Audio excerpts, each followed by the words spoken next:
Hello everyone, welcome to the Hindu newspaper analysis. ठीक है, तो आज जो डेट है वो है 21 जून 2023। ठीक है, तो आज का न्यूज़पेपर हम देखेंगे पूरा एनालिसिस। ठीक है, तो इसमें आज ज़्यादा आर्टिकल्स नहीं आए, एडिटोरियल भी इतने खास नहीं है। मैं दिखा देता हूँ एक बार और कौन कौन से आर्टिकल्स है जो आज हम डिस्कस करेंगे। पहला ये एससी क्लियर वाला, ये 2-3 दिन से मैं डिस्कस कर रहा हूँ, रेगुलर आ रहा है। इसके बारे में मैंने बता दिया काफ़ी बार। एक आर्टिकल ये आसाम राइफल का, ये थोड़ा हो जाएगा, इसमें इंपॉर्टेंट नहीं है। बाकी एक चाइना का ये आर्टिकल है, इसमें भी कुछ इंपॉर्टेंट है नहीं उतना। बाकी ऐसे आर्टिकल हैं जो आने वाले फ्यूचर में आएंगे, जैसे ये पीएम मोदी वाला है। ये अभी इवेंट्स पाइपलाइन में भी धीरे धीरे आगे जो चीज़ें होंगी, जब ये इवेंट खत्म होंगे, इस पर एडिटोरियल आएंगे, आर्टिकल्स और आएंगे, तब हम इसका डिस्कशन करेंगे। एक आर्टिकल ये है NCCCSA वाला, इसके बारे में हम देखेंगे। National capital civil services authority का जो क्वेश्चन है, इसके बारे में सेंट्रल वर्सेस ये जो डिबेट चल रही है उसको भी हम देखेंगे। बाकी एक ये 24/7 शॉप्स वाला है, जो मैंने नाइट इकोनॉमी का क्वेश्चन पढ़ाया था, उसके रिगार्डिंग ये आर्टिकल आया हुआ है। और ये फिर से एक ये पंजाब असेंबली वाला क्वेश्चन है। पंजाब और जैसे पहले चल रहा था तमिलनाडु का, वेस्ट बंगाल का, महाराष्ट्र का, कि गवर्नर वर्सेस सीएम की जो एक डिबेट चल रही है, सेंटर वर्सेस स्टेट की। ठीक है, उसके में जो फेडरलिज्म स्ट्रक्चर है उसको लेकर के जो क्वेश्चंस आए हैं, उसके बारे में हम एक बार ये देखेंगे। इसके बारे में थोड़ी डिटेल्स देखेंगे। बाकी ये सारे क्वेश्चंस उतने इंपॉर्टेंट हैं नहीं। इस पेज पे भी कुछ इंपॉर्टेंट आया नहीं है। ये भी इस पेज पे भी उतना कुछ खास नहीं है। ऐड है। एडिटोरियल की बात करें, एडिटोरियल में उतने कुछ खास नहीं आए हैं। एक एडिटोरियल ये आया है, श्रीलंका के जो इंडियंस रहते हैं वहाँ पे, उनके लिए क्या क्या उनके इश्यूज़ क्या हैं और उसके लिए वे फॉरवर्ड में कुछ सोल्यूशन जो दिए हुए हैं, उसके बारे में हम देख लेंगे। और इंडिया, यूएस और चाइना की जो अभी डिप्लोमेटिक जो अभी वो हुई थी, विजिट हुई थी, सेक्रेटरी ऑफ स्टेट जो है, सॉरी, एंटनी ब्लिंकन, उनके रिगार्डिंग एक आर्टिकल, इसमें भी कुछ खास है नहीं, थोड़ी चीज़ें बताएंगे। और एक जो अभी क्या नाम है, अमेरिका में जो हुआ था, जॉर्ज फ्लाइड वाला जो केस हुआ था, ब्लैक राइट मूवमेंट हुआ था, उसके ऊपर ये आर्टिकल आया था। उसकी जो अभी इन्वेस्टिगेशन कंप्लीट हुई, तो ये भी उतना इंपॉर्टेंट आर्टिकल नहीं, इसमें कुछ दिया नहीं उन्होंने, बस वही जो केस हुआ था उसी को एक्सप्लेन किया। और यार अभी उतना इंपॉर्टेंट आर्टिकल रह नहीं गया, ये पुराना था, इसको आप बस कहीं पे डाल सकते हो कि अगर रेसिज्म वाला इशू था। ये रावलपिंडी को लेकर के है कि पाकिस्तान में जो ट्रबल चल रहे हैं अभी, सिविल वॉर वाली कंडीशन, इसमें भी मतलब इंडिया के पर्सपेक्टिव में ऐसा कुछ आर्टिकल दिया नहीं इन्होंने। पाकिस्तान की जो डायनेमिक्स है अंदर की, उसको समझा रखा है, तो ये भी उतना इंपॉर्टेंट नहीं है। एक इम्पॉर्टेंट आर्टिकल ये है सेमीकंडक्टर फैब्रिकेशंस को लेकर के, जो सेमीकंडक्टर की जो लेबोरेटरी होती है, उसको ही क्या नाम है वो सेटअप करने के लिए इंडिया में क्या क्या चीज़ें अभी इश्यूज़ हैं, और चाइना ने कैसे किया था, चाइना से क्या क्या चीज़ें हम हेल्प ले सकते हैं, सीख सकते हैं, उसके बारे में ये एक आर्टिकल लिखा गया। आर्टिकल थोड़ा ठीक है, बढ़िया है सेमीकंडक्टर को लेकर के। ये एक आर्टिकल आया यूपीआई के डेटा पॉइंट्स से, कुछ अगर कहीं पे एनसीपीआई या फिर यूपीआई का अगर कोई क्वेश्चन आता है, उसमें कुछ डेटा पॉइंट्स लिखने, तो कुछ इंपॉर्टेंट डेटा पॉइंट्स इसमें से मिल जाएंगे। बाकी ऐसा कुछ खास आर्टिकल इसमें भी नहीं है। और ये भी एक आर्टिकल है डेल्टा एयरलाइंस के अगेंस्ट में लेकर के, इसमें भी आर्टिकल में कुछ खास नहीं है आज के में, मतलब इसमें भी सिर्फ 2 कॉन्सेप्ट हैं, एक है कार्बन ऑफसेटिंग का और एक ग्रीन वॉशिंग का। ये दोनों मुझे थोड़े इंपॉर्टेंट लगे क्योंकि इसके क्वेश्चंस आ चुके हैं प्रीलिम्स से स्पेसिफिक में। ठीक है, बाकी अगर डेटा एयरलाइंस की एक स्टडी दी गई है तो वो हमारे लिए उतना इंपॉर्टेंट रही नहीं। ये 2 कॉन्सेप्ट है, उसके बारे में मैं थोड़ा बता दूंगा। फिर एक अगले आर्टिकल में यहाँ पे एक बॉडी का नाम दिया हुआ है CCI, competition commission of India, इसके बारे में हम थोड़ा सा देख लेंगे। ठीक है, कि कोल इंडिया और कॉम्पिटिशन कमीशन ऑफ इंडिया के बीच में एक टसल चल रही है। ठीक है, उन चीज़ों को हम देखेंगे। और मतलब वो उतना इंपॉर्टेंट आर्टिकल नहीं है, मेनली यहाँ पे जो इंपॉर्टेंट है वो है एक बॉडी CCI। ठीक है, उसके बारे में हम देख लेंगे। और अगले पेज पे भी उतना अच्छा क्वेश्चन नहीं आया। ये एंग्जाइटी को लेकर के एक टेक्स्ट एंड कॉन्टेक्स्ट पे दिया हुआ है, लेकिन इसमें भी उतना खास इंपॉर्टेंट आर्टिकल ये नहीं है, इसको मैंने पढ़ा, इसमें मुझे कुछ खास लगा नहीं है। उसके बाद अगले आर्टिकल में ये भी वही है कि कुकीज़ को लेकर के जो प्रोटेक्शन वाली थी उसको भी लेकर के अभी इसमें इन्होंने सुप्रीम कोर्ट की हियरिंग आई है, लेकिन क्या नाम है उसमें कुछ खास मिला नहीं मुझे कि ऐसा कुछ आपको बताने लायक हो। मणिपुर के बारे में मैं लगातार 3 दिन से बता रहा हूँ, तो आज मैं एक्सप्लेन नहीं करूँगा, उसको आप रिवाइज़ कर लो। और ये इंटरनेट ब्लॉकेज को एक आर्टिकल है कि मणिपुर में जो इंटरनेट अभी शट डाउन हुआ पड़ा है, तो उसकी रिस्टोर करने के लिए हाई कोर्ट के पास प्ली गई थी, तो उसको लेकर के एक आर्टिकल है। ये इतना इंपॉर्टेंट नहीं था, मैंने इसको इंपॉर्टेंट बनाया है। इसके बारे में हम देख लेंगे कि इंटरनेट शट डाउन जो होता है और इंडियन इकोनॉमी पे इससे इम्पैक्ट क्या होता है। ठीक है, उसके बारे में हम देख लेंगे। और अगला आर्टिकल ये चाइना जो ब्लॉक करता रहता है हमेशा पाकिस्तान को, एज अ सेफ बनाता है। FATF की जो लिस्ट है उसमें कहीं ना कहीं पाकिस्तान का एक वो सेफ गार्ड हो जाता है इसकी वजह से, तो उसके रिगार्डिंग एक आर्टिकल है। तो ये उतना खास नहीं है, बस एक पॉइंट आपको मिल जाएगा कि अगर आपको इंडिया चाइना रिलेशंस में लिखने हैं तो वहाँ पे कहीं ना कहीं आप ये डाल सकते हो कि चाइना है जो ब्लॉकेज करता है, ठीक है। ये भी वही आर्टिकल है, इंडिया यूएस की जो भी मोदी जी की विज़िट हो रही है उसको लेकर के, इसमें भी आगे आर्टिकल्स आएंगे। विज़िट होने दो, आज आज 21 जून है, आज होगी सारी चीज़ें, तो कल परसों से आर्टिकल चालू हो जाएंगे। फिर हम डिस्कस करेंगे कि हीट स्ट्रेस को लेकर एक आर्टिकल, इसके बारे में थोड़ा सा देख लेंगे। ये भी रिपीटेड पे आ रहा है, अभी 2 दिन पहले भी आया हुआ था हीट स्ट्रेस को लेकर आर्टिकल। ये भी आर्टिकल है चाइल्ड लाइन को लेकर के, लेकिन इसमें भी कुछ खास नहीं है। इसमें भी कुछ चीज़ें हैं जो कुछ इमर्जिंग पॉइंट्स हैं जो आप अपने नोट डाउन कर सकते हो अपने नोट्स में with regarding to the child protection को लेकर के, ठीक है। अगर आपका पॉस्को या फिर चाइल्ड इश्यूज़ को लेकर के जो आर्टिकल हैं GS1 में, उसके लिए आप डाल सकते हो। इसमें GS2 में भी है कि वनरेबल सेक्शंस के लिए, तो उसमें आप चाइल्ड को डाल सकते हो, उसके लिए कुछ की पॉइंट्स आपको यहाँ से मिल जाएंगे। ये है न्यू अडॉप्टेड रूल्स जो आए थे अभी। ये आर्टिकल उतना इंपॉर्टेंट नहीं है, लेकिन ऐसे आर्टिकल में कुछ पॉइंट्स दिए हुए हैं वो कहीं ना कहीं मुझे इंपॉर्टेंट लगते हैं, तो उसके लिए रिगार्डिंग मैंने ये आर्टिकल चूज़ किया था, ठीक है। तो उसके बारे में हम डिस्कशन कर लेंगे। फिर नेक्स्ट आ जाते हैं अगले पेज पे। कौन सा आर्टिकल? अगले पेज पे भी वही कोई ख़ास आर्टिकल्स नहीं आए हैं आज। उसके बाद एक आर्टिकल ये 1 डे एग्जामिनेशन को लेकर के इंपॉर्टेंट है, इसके बारे में मैं बता दूंगा। फिर नेक्स्ट पेज पे देखिए स्पोर्ट्स का सेक्शन। स्पोर्ट के सेक्शन में कुछ इंपॉर्टेंट नहीं है। स्पोर्ट के सेक्शन में एक ही 2 चीज़ इंपॉर्टेंट है, वो मुझे याद है, वो मैं बता दूंगा, वो मैं भूल गया था 1-2 दिन में करना। और ये क्लाइमेट ब्रेकडाउन को लेकर के कि आर्टिक ओशन जो मेल्ट हो रहा है, ठीक है, उसके लिए रिगार्डिंग इसमें भी इस आर्टिकल में मुझे उतना खास नहीं लगा। कुछ बेसिक पॉइंट्स हैं वो मैं आपको बता दूंगा, ठीक है, जो मैंने हेडलाइंस कर रखे जो इंपॉर्टेंट है आपके लिए with regarding to the notes, ठीक है। तो आप कहीं ना कहीं उसमें डाल सकते हो। तो यही 5-6 आर्टिकल्स हैं आज के टाइम पे, मतलब उतने ज़्यादा है नहीं। तो आज का पेपर हम थोड़ा जल्दी एनालिसिस कर लेंगे, ओके। और बाकी जो आर्टिकल्स रह गए हैं 19 और 28 जून के कुछ आर्टिकल्स रह गए थे, दोनों मिला के आई थिंक 10 आर्टिकल्स होंगे 19 और 20 जून मिला के। तो उन दोनों के आर्टिकल की जो वीडियोज़ हैं वो मैं सैटरडे और संडे, ठीक है, इन दोनों में से किसी एक डेट को मैं अपलोड करूँगा। पूरे हफ्ते की जितनी होगी ना सारी, मैं सोच रहा हूँ मिला करके एक दिन कर दूँगा, तो ऐसे बीच बीच में करना ठीक भी नहीं होगा, तो सारे आर्टिकल्स मैं मिला के कर दूँगा, ठीक है। तो आ जाते हैं सबसे पहले आर्टिकल पे आ जाते हैं। तो सबसे पहला आर्टिकल जो है हमारा इंपॉर्टेंट वाला, ये आसाम राइफ़ल्स का है कि आसाम राइफ़ल्स को अभी ये प्लान दिया जा रहा है कि वो जो मणिपुर हिल्स में जो अभी वो वायलेंस हो रहा है वहाँ पे, तो उसको लेकर के कि आसाम राइफ़ल्स कैसे उसको टैकल करेगी, ठीक है। तो इसमें आर्टिकल में तो कुछ इंपॉर्टेंट नहीं है। यहाँ पे एक जो आसाम राइफ़ल्स है ना, ये कहीं ना कहीं इंपॉर्टेंट हो जाता है, क्योंकि आपने अगर GS3 का पेपर देखा, सिलेबस देखा, तो उसमें लिखा हुआ है कि various security agencies and there mandate, ठीक है। तो वहाँ से आपका आर्टिकल इंपॉर्टेंट हो जाता है। तो आसाम राइफ़ल्स के बारे में तो थोड़ा सा हम इंपॉर्टेंट हम यहाँ पे पढ़ लेते हैं, ओके। तो आसाम राइफ़ल्स क्या है? आसाम राइफ़ल्स एक सेंट्रल आर्म पुलिस फोर्स में आती है, ठीक है। जो सेंट्रल आर्म पुलिस फोर्स किस में आती है? मिनिस्ट्री ऑफ होम अफेयर्स में आती है, ठीक है। और जो अलग अलग कौन C central arm police force में और कौन कौन सी चीज़ें आती हैं, सिक्योरिटी एजेंसीज वो आ जाती हैं, जैसे सेंट्रल रिजर्व पुलिस फोर्स आ जाती है, CRPF, border security force BSF, Indo Tibetan border police ITBP, और उसके बाद central industry security force CISF, और सशस्त्र सीमा बल SSB, ठीक है। तो टोटल आई थिंक 7 आती है, 1 2 3 4 5 और 6 हो गई। हाँ, एक और होती है आई थिंक, वो इसमें नहीं आती, वो मिनिस्ट्री ऑफ डिफेंस में आती है, उसका नाम भूल गया मैं चलो कोई नहीं, आता है बता दूंगा। रोल क्या है? It is task the maintenance of the Assam Rifles को क्या दिया गया है? Maintenance of law and order in the north east along with the Indian army and guard the Indo Myanmar border in the region. तो Assam rifles क्या करती है? North east region के जो बॉर्डर है उनको सिक्योर करती है, और साथ ही साथ इंडो म्यांमार बॉर्डर जो है वो इंडियन आर्मी के साथ मिलकर गार्ड करती है, ठीक है। स्ट्रेंथ इनकी 63,000 पर्सनल की 46 बटालियन है। और कंट्रीब्यूशन क्या क्या रहा आसाम राइफल्स का?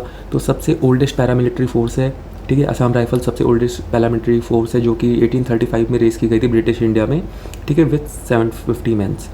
और 2 वर्ल्ड वॉर सिंस जब से ये क्या नाम है आई है, तो 2 वर्ल्ड वॉर ये जा चुकी है, दोनों वर्ल्ड वॉर में इसने पार्टिसिपेट किया। सिंडो इंडियन वॉर जो हुआ था 1962 का, उसमें भी इसने पार्टिसिपेट किया था। और एंटी इंसर्जेंसी फोर्स भी ये क्या नाम है एज अ एक्ट करती है मिलिटेंट ग्रुप्स के लिए, जो नॉर्थ ईस्ट में जो हैं मिलिटेंट ग्रुप्स, उनके अगेंस्ट में एंटी इंसर्जेंसी फोर्स के लिए भी एक्ट करती है।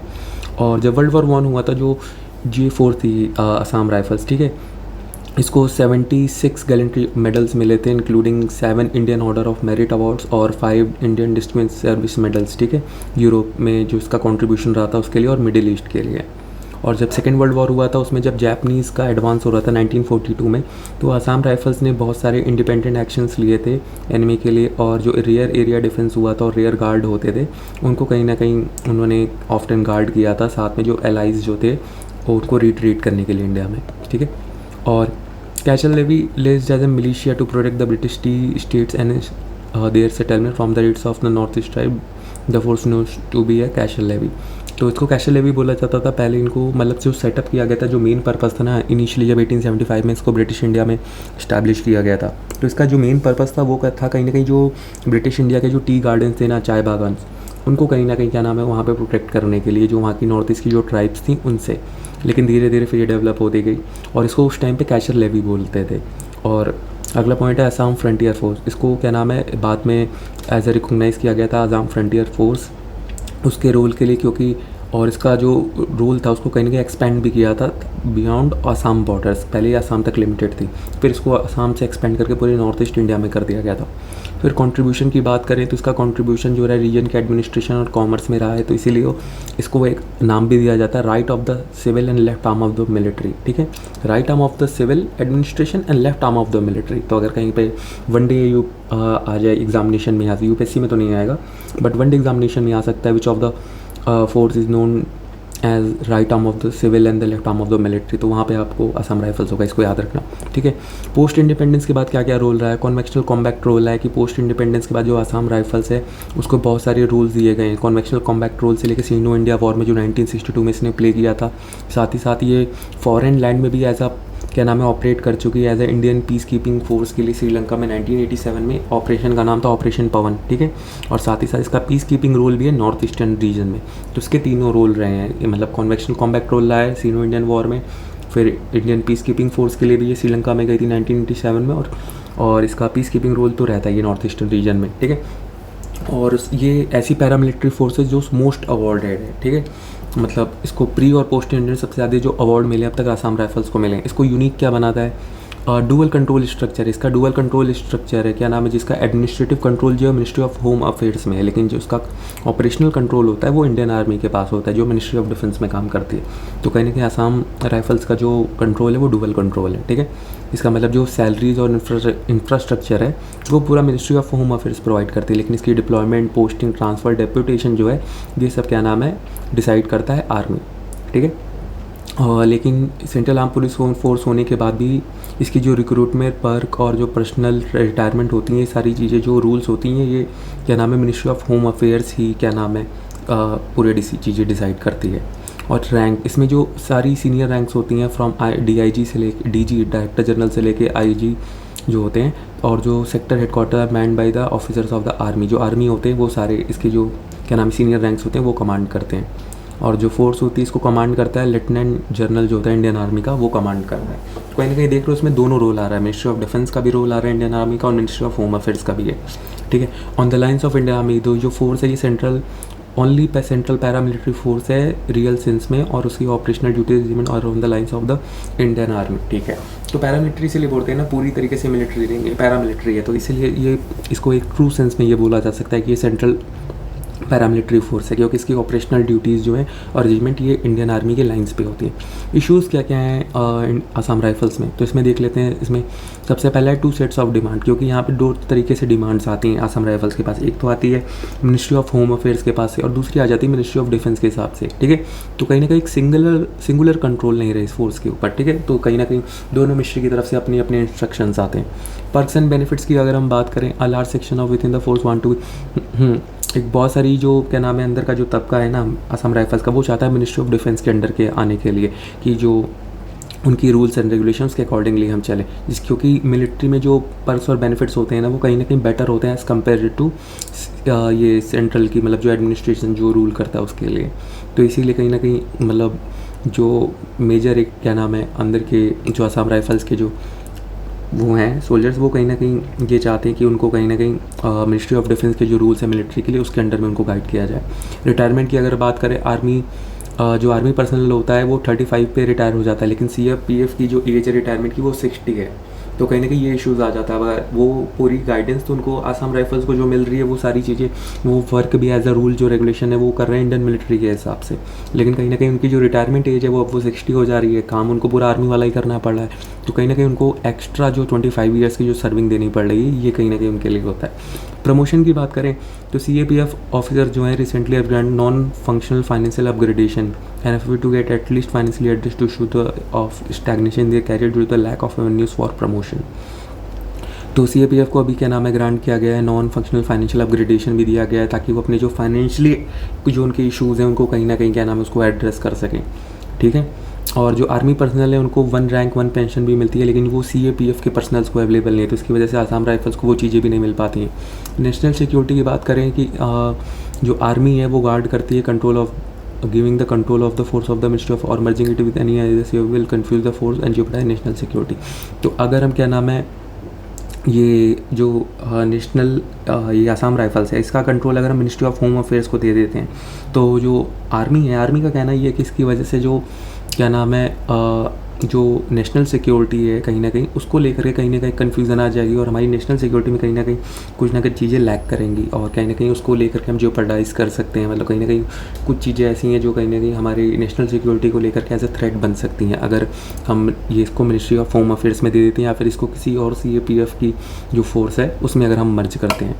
सिग्निफिकेंस क्या रहा है आसाम राइफल्स का, तो कॉम्प्रिहेंसिव एंड इंटीग्रेटेड अप्रोच रही है। इन्होंने ये मिनिस्ट्री ऑफ होम अफेयर्स का ये कहना है कि जितने भी बॉर्डर गार्डिंग फोर्स हैं वो operational under the authority of the ministry, और जो आसाम राइफल्स है वो भी कहीं ना कहीं मिनिस्ट्री ऑफ होम अफेयर्स के अंदर आएगी, और जो border guarding comprehensive integrated approach में, ठीक है। और फंक्शनिंग की अगर हम बात करें, मिनिस्ट्री ऑफ होम अफेयर्स कहते हैं कि आसाम राइफल जो है उसको कंटिन्यू करेगी ऐसा function on the pattern set during 1960, जो 1960 में जो पैटर्न सेट किया गया था उसके अकॉर्डिंग ही फंक्शन करेगी। और जो ministry would also want to make guarding of the Indo Myanmar border on the lines of the CAPF। अच्छा, तो कहीं ना कहीं मिनिस्ट्री चाहती जो इंडो म्यांमार का जो बॉर्डर है वो अकॉर्डिंगली CAPF के अकॉर्डिंग गाइड हो, जो वहाँ का पूरा रूल्स एंड रेगुलेशन है गाइड करने का इंडो म्यांमार बॉर्डर को, उसके रिगार्डिंग में। तो ये कहीं ना कहीं फंक्शनिंग जो फिर कहीं ना कहीं वो चाहते हैं कि मिलिट्री से हटा के आसाम राइफल्स को उठा के इसमें CAPF में पूरी कंटिन्यू मतलब पूरी तरीके से डाल दिया जाए। कोऑर्डिनेशन विद द आर्मी की बात करें, army is of the opinion Assam rifles work well in the coordination. तो आर्मी का ये कहना है कि हमारे साथ उनकी कोऑर्डिनेशन भी अच्छी बैठती है, तो उसकी वजह से हम दोनों लोग मिलकर काम कर सकते हैं। ओके, तो ये एक आर्टिकल था आसाम राइफल्स को लेकर के बता दिया। अगले आर्टिकल में आ जाते हैं। तो ये चाइना और पाकिस्तान का एक न्यूक्लियर प्लांट डील हुई है अभी, ठीक है। तो इसमें कुछ खास आर्टिकल नहीं है, बस ये याद कर सकते हो 1 डे एग्जामिनेशन के लिए कि चश्मा डिस्ट्रिक्ट है, कश्मा मियानवाली डिस्ट्रिक्ट है, पंजाब प्रोविंस ऑफ द वहाँ पे पाकिस्तान में। तो वहाँ पे कहीं ना कहीं अभी एक न्यूक्लियर पावर प्लांट के लिए चाइना और पाकिस्तान का एक पैक्ट साइन हुआ है न्यूक्लियर पावर प्लांट डील के लिए, ठीक है। ये हो गया। और इसमें इस आर्टिकल को वैसे खास बनाया जा सकता है। इसमें आप क्या कर सकते हो ना कि इसमें अगर आप ये इंक्लूड कर लो कि चाइना और पाकिस्तान की जो रिलेशन है, इन दोनों का रिलेशन का इम्पैक्ट क्या हो रहा है, ठीक है, इंडिया की सिक्योरिटी इश्यूज़ पे, इंडिया के इश्यूज़ पे, ठीक है। जैसे आपने CPEC देख लिया, CPEC का एक क्वेश्चन आया हुआ था UPSC प्रीलिम्स में, आई थिंक 2013 या 2014 का ये क्वेश्चन है, मेंस में आया हुआ है कि जो CPEC बना था चाइना पाकिस्तान इकोनॉमिक कॉरिडोर, उसके क्या नाम है, क्या क्या बैकलैशेस और इंडिया को उससे क्या क्या थ्रेट्स हैं। वैसे आप ये देख सकते हो कि जो चाइना और पाकिस्तान के रिलेशन है, ठीक है, उससे क्या नाम है इंडियन जो सिक्योरिटी उसके ऊपर क्या थ्रेट है। तो उसमें एक ये पॉइंट आप डाल सकते हो कि चाइना और पाकिस्तान के जो रिलेशन है वो कैसे डे बाय डे वो इंक्रीज़ होते जा रहे हैं, और कैसे उसका जो एक मेजर एलाई बनता जा रहा है ये पाकिस्तान चाइना का, ठीक है। तो उसको लेकर के उसमें कहीं ना कहीं वहाँ पे आप ये पॉइंट डाल सकते हो कि एनर्जी सेक्टर में चाइना और पाकिस्तान का एक क्या नाम है ये हो रहा है, कोलैब हो रहा है। उसके एग्जांपल में आप डाल सकते हो कि न्यूक्लियर पावर प्लांट जो कि अभी सेट किया जा रहा है मियानवाली डिस्ट्रिक्ट ऑफ द पंजाब में, ओके।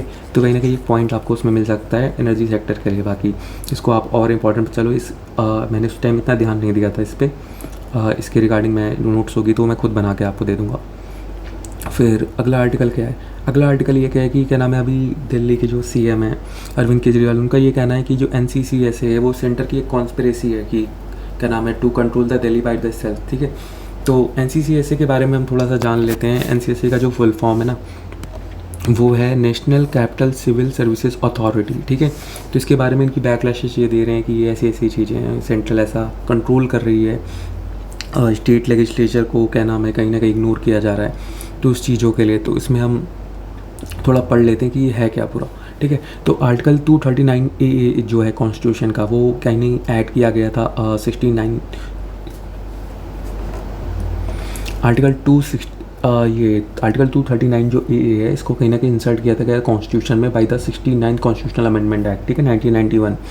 और इसका एम क्या था कि प्रोवाइड करना दिल्ली को एक नेशनल वो स्पेशल स्टेटस प्रोवाइड करना, national capital territory of India, मतलब दिल्ली, सॉरी। तो इसमें क्या होगा ना कि कहीं ना कहीं दिल्ली को एक स्पेशल स्टेटस दिया गया है कि जहाँ पे स्टेट मतलब सेंट्रल भी क्या नाम है काम कर सकती है और साथ ही साथ स्टेट गवर्नमेंट भी मिलके काम कर सकती है। ठीक है, the article state that the NCT shall have the legislative assembly and a council of minister headed by the chief minister. ठीक है, तो मतलब जो NCT national capital territory of Delhi, उसको में कहीं ना कहीं एक लेजिस्लेटिव असेंबली भी होगी और एक काउंसिल ऑफ मिनिस्टर भी होगा जो हेड किया जाएगा चीफ मिनिस्टर के साथ। और जो लेजिस्लेटिव असेंबली होगी उसके पास सारे पावर होंगे सारे सब्जेक्ट्स पे, स्टेट लिस्ट और कंकरेंट लिस्ट पे लॉ बनाने के लिए, एक्सेप्ट सिर्फ उन चीज़ों पे जो कॉन्स्टिट्यूशन में मेंशन हैं। कौन कौन सी चीज़ें? पुलिस, लैंड और लॉ एंड ऑर्डर। नहीं, पुलिस है, लैंड और law and order, I think यही तीन चीज़ें, police, land and law and order. ठीक है, चलो ठीक है। अब बाकी कमेंट्स में अगर ये मुझे आप डिफरेंस बता सको कि एनसीआर और एनसीटी, इन दोनों में डिफरेंस क्या है, नेशनल कैपिटल टेरिटरी और एनसीआर रीजन, इन दोनों में डिफरेंस क्या है वो बता देना।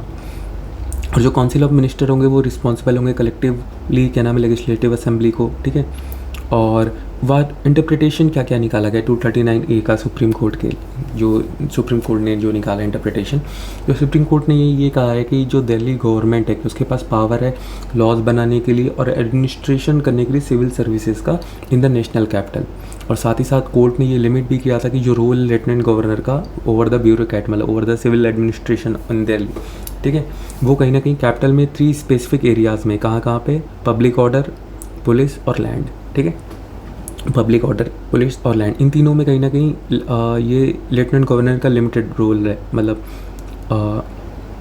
ब्यूरोक्रेट में। ठीक है, और रोल ऑफ लेफ्टिनेंट गवर्नर की अगर हम बात करें तो जो एलजी लेफ्टिनेंट गवर्नर का जो रोल रहा है वो आइदर रहा है एक्ट ऑन द एड और एडवाइस ऑफ द काउंसिल और मिनिस्टर टू और इम्प्लीमेंट द डिसीजंस। ठीक है, कि रेजिडेंट गवर्नमेंट का जो रोल है वो क्या है, उसका काम यही है कि काउंसिल ऑफ मिनिस्टर जो हैं स्टेट के, उनको कहीं ना कहीं एडवाइस करना या फिर इम्प्लीमेंट करना उनके डिसीजंस को।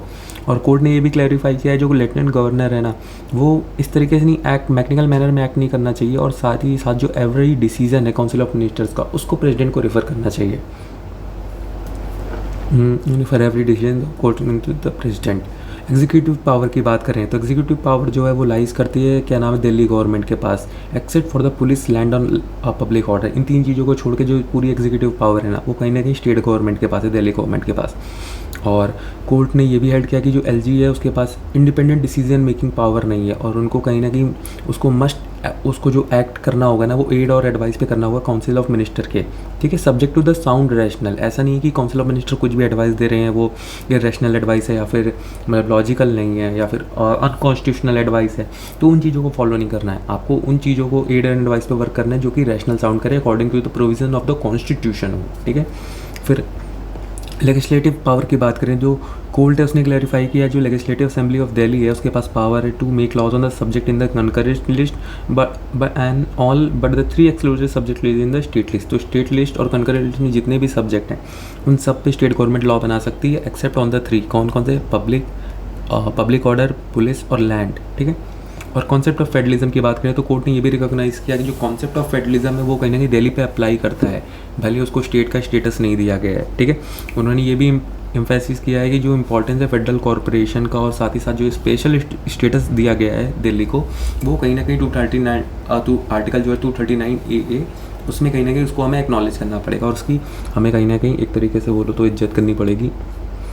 और what is the government of national capital territory of Delhi amendment ordinance, ये NCCA जो है ये क्या नाम है, क्या है, ऑर्डिनेंस जो आया था अभी 2023 में ये ऑर्डिनेंस लाया गया था, क्या नाम है, जिसमें ये कहा गया था कि जो लेफ्टिनेंट गवर्नर है उसको लेफ्टिनेंट गवर्नर को कहीं ना कहीं एक ओवर राइडिंग पावर दे दी गई थी। ठीक है, जिसकी में ये था कि जो नेशनल कैपिटल टेरिटरी एक्ट जो था 1991 का, इसको कहीं ना कहीं अमेंड किया गया था और इस में ये था कि ऑर्डिनेंस ने का ये मेन एम था कि लेफ्टिनेंट गवर्नर जो दिल्ली है ना उसको और पावर दी जाए एडमिनिस्ट्रेशन ऑफ सर्विस में इन द नेशनल कैपिटल में। और सुप्रीम कोर्ट ने क्या नाम है नलीफाई कर दिया था इस वर्डिक्ट को। सुप्रीम कोर्ट ने कहा था जो ऑर्डिनेंस का एम है to nullify the supreme court verdict and strengthen the role of the lieutenant governor in the administration of Delhi. ठीक है, तो कहीं ना कहीं ये जो ऑर्डिनेंस है ये भी एम कर रहा था, जो सुप्रीम कोर्ट का क्या नाम है एक वर्डिक्ट था ना कि जो एग्जीक्यूटिव पावर है वो कहीं ना कहीं इसके पास होगी, स्टेट गवर्नमेंट के पास, और जो लेफ्टिनेंट गवर्नर है उसको एड और एडवाइस पे वर्क करना होगा of the council of minister. तो उसको कहीं ना कहीं ये जो ऑर्डिनेंस वो नलीफाई कर रहा है। और national capital civil service authority बनाई जाएगी, एक नई स्टैचुरी बॉडी बनाई जाएगी जो कि रिस्पॉन्सिबल होगी for making recommendation to the LG regarding transfer positive allegiance and other related matter. तो national capital civil service authority जो कि इसका मेन काम क्या होगा, इसका मेन काम होगा कि जो सिविल सर्विसेज को लेकर के जो उनके क्या नाम है रिकमेंडेशंस होते हैं उनके ट्रांसफ़र के लिए, उनकी पोस्टिंग के लिए और उनके एलिगेंस के लिए कि कैसे उनके ऊपर एक विलिगेंस किया जाए, तो उस चीज़ को लेकर के कहीं ना कहीं जो पूरे रूल्स एंड रेगुलेशंस होंगे वो कहीं ना कहीं ये अथॉरिटी रिकमेंड करेगी। और अथॉरिटी किसको रिकमेंड करेगी? अथॉरिटी रिकमेंड करेगी लेफ्टिनेंट गवर्नर को, जो उस चीज़ को इम्प्लीमेंट करेगा।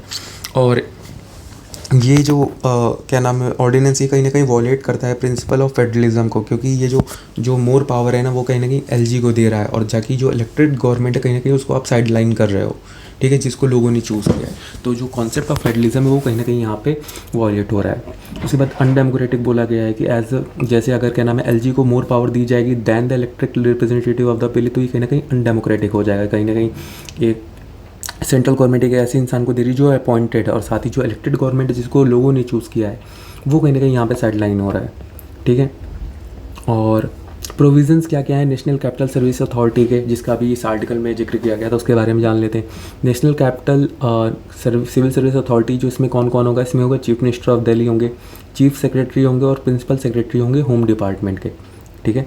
और डिसीजन जो कि होंगे एनसीसी के वो भी क्या नाम है मेजॉरिटी वोट पे बनाए जाएंगे। इसका मतलब जो इलेक्टेड चीफ मिनिस्टर हैं उसको कहीं ना कहीं ओवर रूल किया जाता है टू सीनियर ब्यूरोक्रेट। तो मतलब कहीं ना कहीं एक सीएम को क्या नाम है जो ब्यूरोक्रेट है वो कहीं ना कहीं ओवर रूल कर सकते हैं, क्योंकि मेजॉरिटी में लिए जाएंगे। और दो लोग हैं जो कि सेंटर का रिप्रेजेंट करेंगे, एक चीफ सेक्रेटरी हो गया और एक प्रिंसिपल सेक्रेटरी हो गया होम डिपार्टमेंट का, और चीफ मिनिस्टर तो अकेला होगा, तो फिर मेजॉरिटी रूल में तो वो तो साइड लाइन हो जाएगा। और if the LG disagree with the recommendation made by the NCC have the power to return the recommendation for reconsideration, ठीक है। अगर एलजी डिसएग्री होते हैं रिकमेंडेशन तो दी गई है एनसीसीएसए की, तो कहीं ना कहीं तो एनसीसीएसए के पास पावर है, तो वो चाहे तो ये जो रिकमेंडेशन उनको रिकन्सिडर कर सकते, रिटर्न कर सकती है। उसके बाद अगर एक डिफरेंस ऑफ ओपिनियन आ जाता है, जो फाइनल डिसीजन होगा वो भी एलजी के लिए लिया जाएगा, ठीक है। क्या एनसीए अगर इसमें क्या नाम है कहीं ना कहीं ओपिनियन को लेकर के कोई वो हो रहा है, मतलब कोई इशू हो रहे हैं एनसीसीएसए को लेकर के, तो उसमें जो फाइनल डिसीजन होगा वो एलजी का होगा, ठीक है।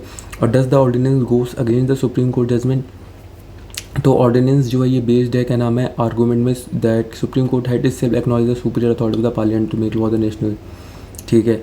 तो ये ऑर्डिनेंस का ये कहना है कि ये जो ऑर्डिनेंस है वो कहीं ना कहीं बेस है सुप्रीम कोर्ट के वर्डिक्ट पे, जो कि ये कहता है कि पार्लियामेंट के पास एक सुपीरियर अथॉरिटी है to make the laws for the national capital, ठीक है। और जो पार्लियामेंट है वो दिल्ली की ट्रू लेजिस्लेचर है, सेंट्रल ऐसा आर्ग्यू कर रही है कि वो एक यूनियन टेरिटरी है दिल्ली, पहली चीज़। और दूसरी चीज़ ये है कि जो पार्लियामेंट है कहीं ना कहीं दिल्ली वो दिल्ली के लेजिस्लेटिव का जो मेन क्या नाम है लेजिस्लेटिव जो पूरा करेगी वो कहीं ना कहीं दिल्ली की वो पार्लियामेंट करेगी, सॉरी, ठीक है। लेकिन जो 11 मई का जो जजमेंट आया था उसमें ये कंडीशन को एक्नॉलेज किया गया था कि दिल्ली भले ही फुल फ्लेज स्टेट नहीं है, लेकिन जो लेजिस्लेटिव असेंबली है वो एक कॉन्स्टिट्यूशनली इंटरेस्टेड बॉडी है, ठीक है। और उसको ये पावर दी गई है कि वो स्टेट और कंकरेंट लिस्ट में लेजिस्लेट कर सके, ओके। तो कहीं ना कहीं इस जजमेंट को भी एड्रेस किया गया था। फिर और जो कॉन्स्टिट्यूशनल स्कीम है जो 293 में दी गई है, उसका ये कहना है कि जो एनसीटीडी है उसको लिमिटेड क्या नाम है लेजिस्लेटिव पावर दी गई है। और ये बहुत सारे एक्सपेक्ट में similar to the states in that sense in with the addition to the constitutional criterion asymmetric federal model with the union of India at the center and city at the regional level। तो कहीं ना कहीं asymmetric federal model बनाया गया 239 से।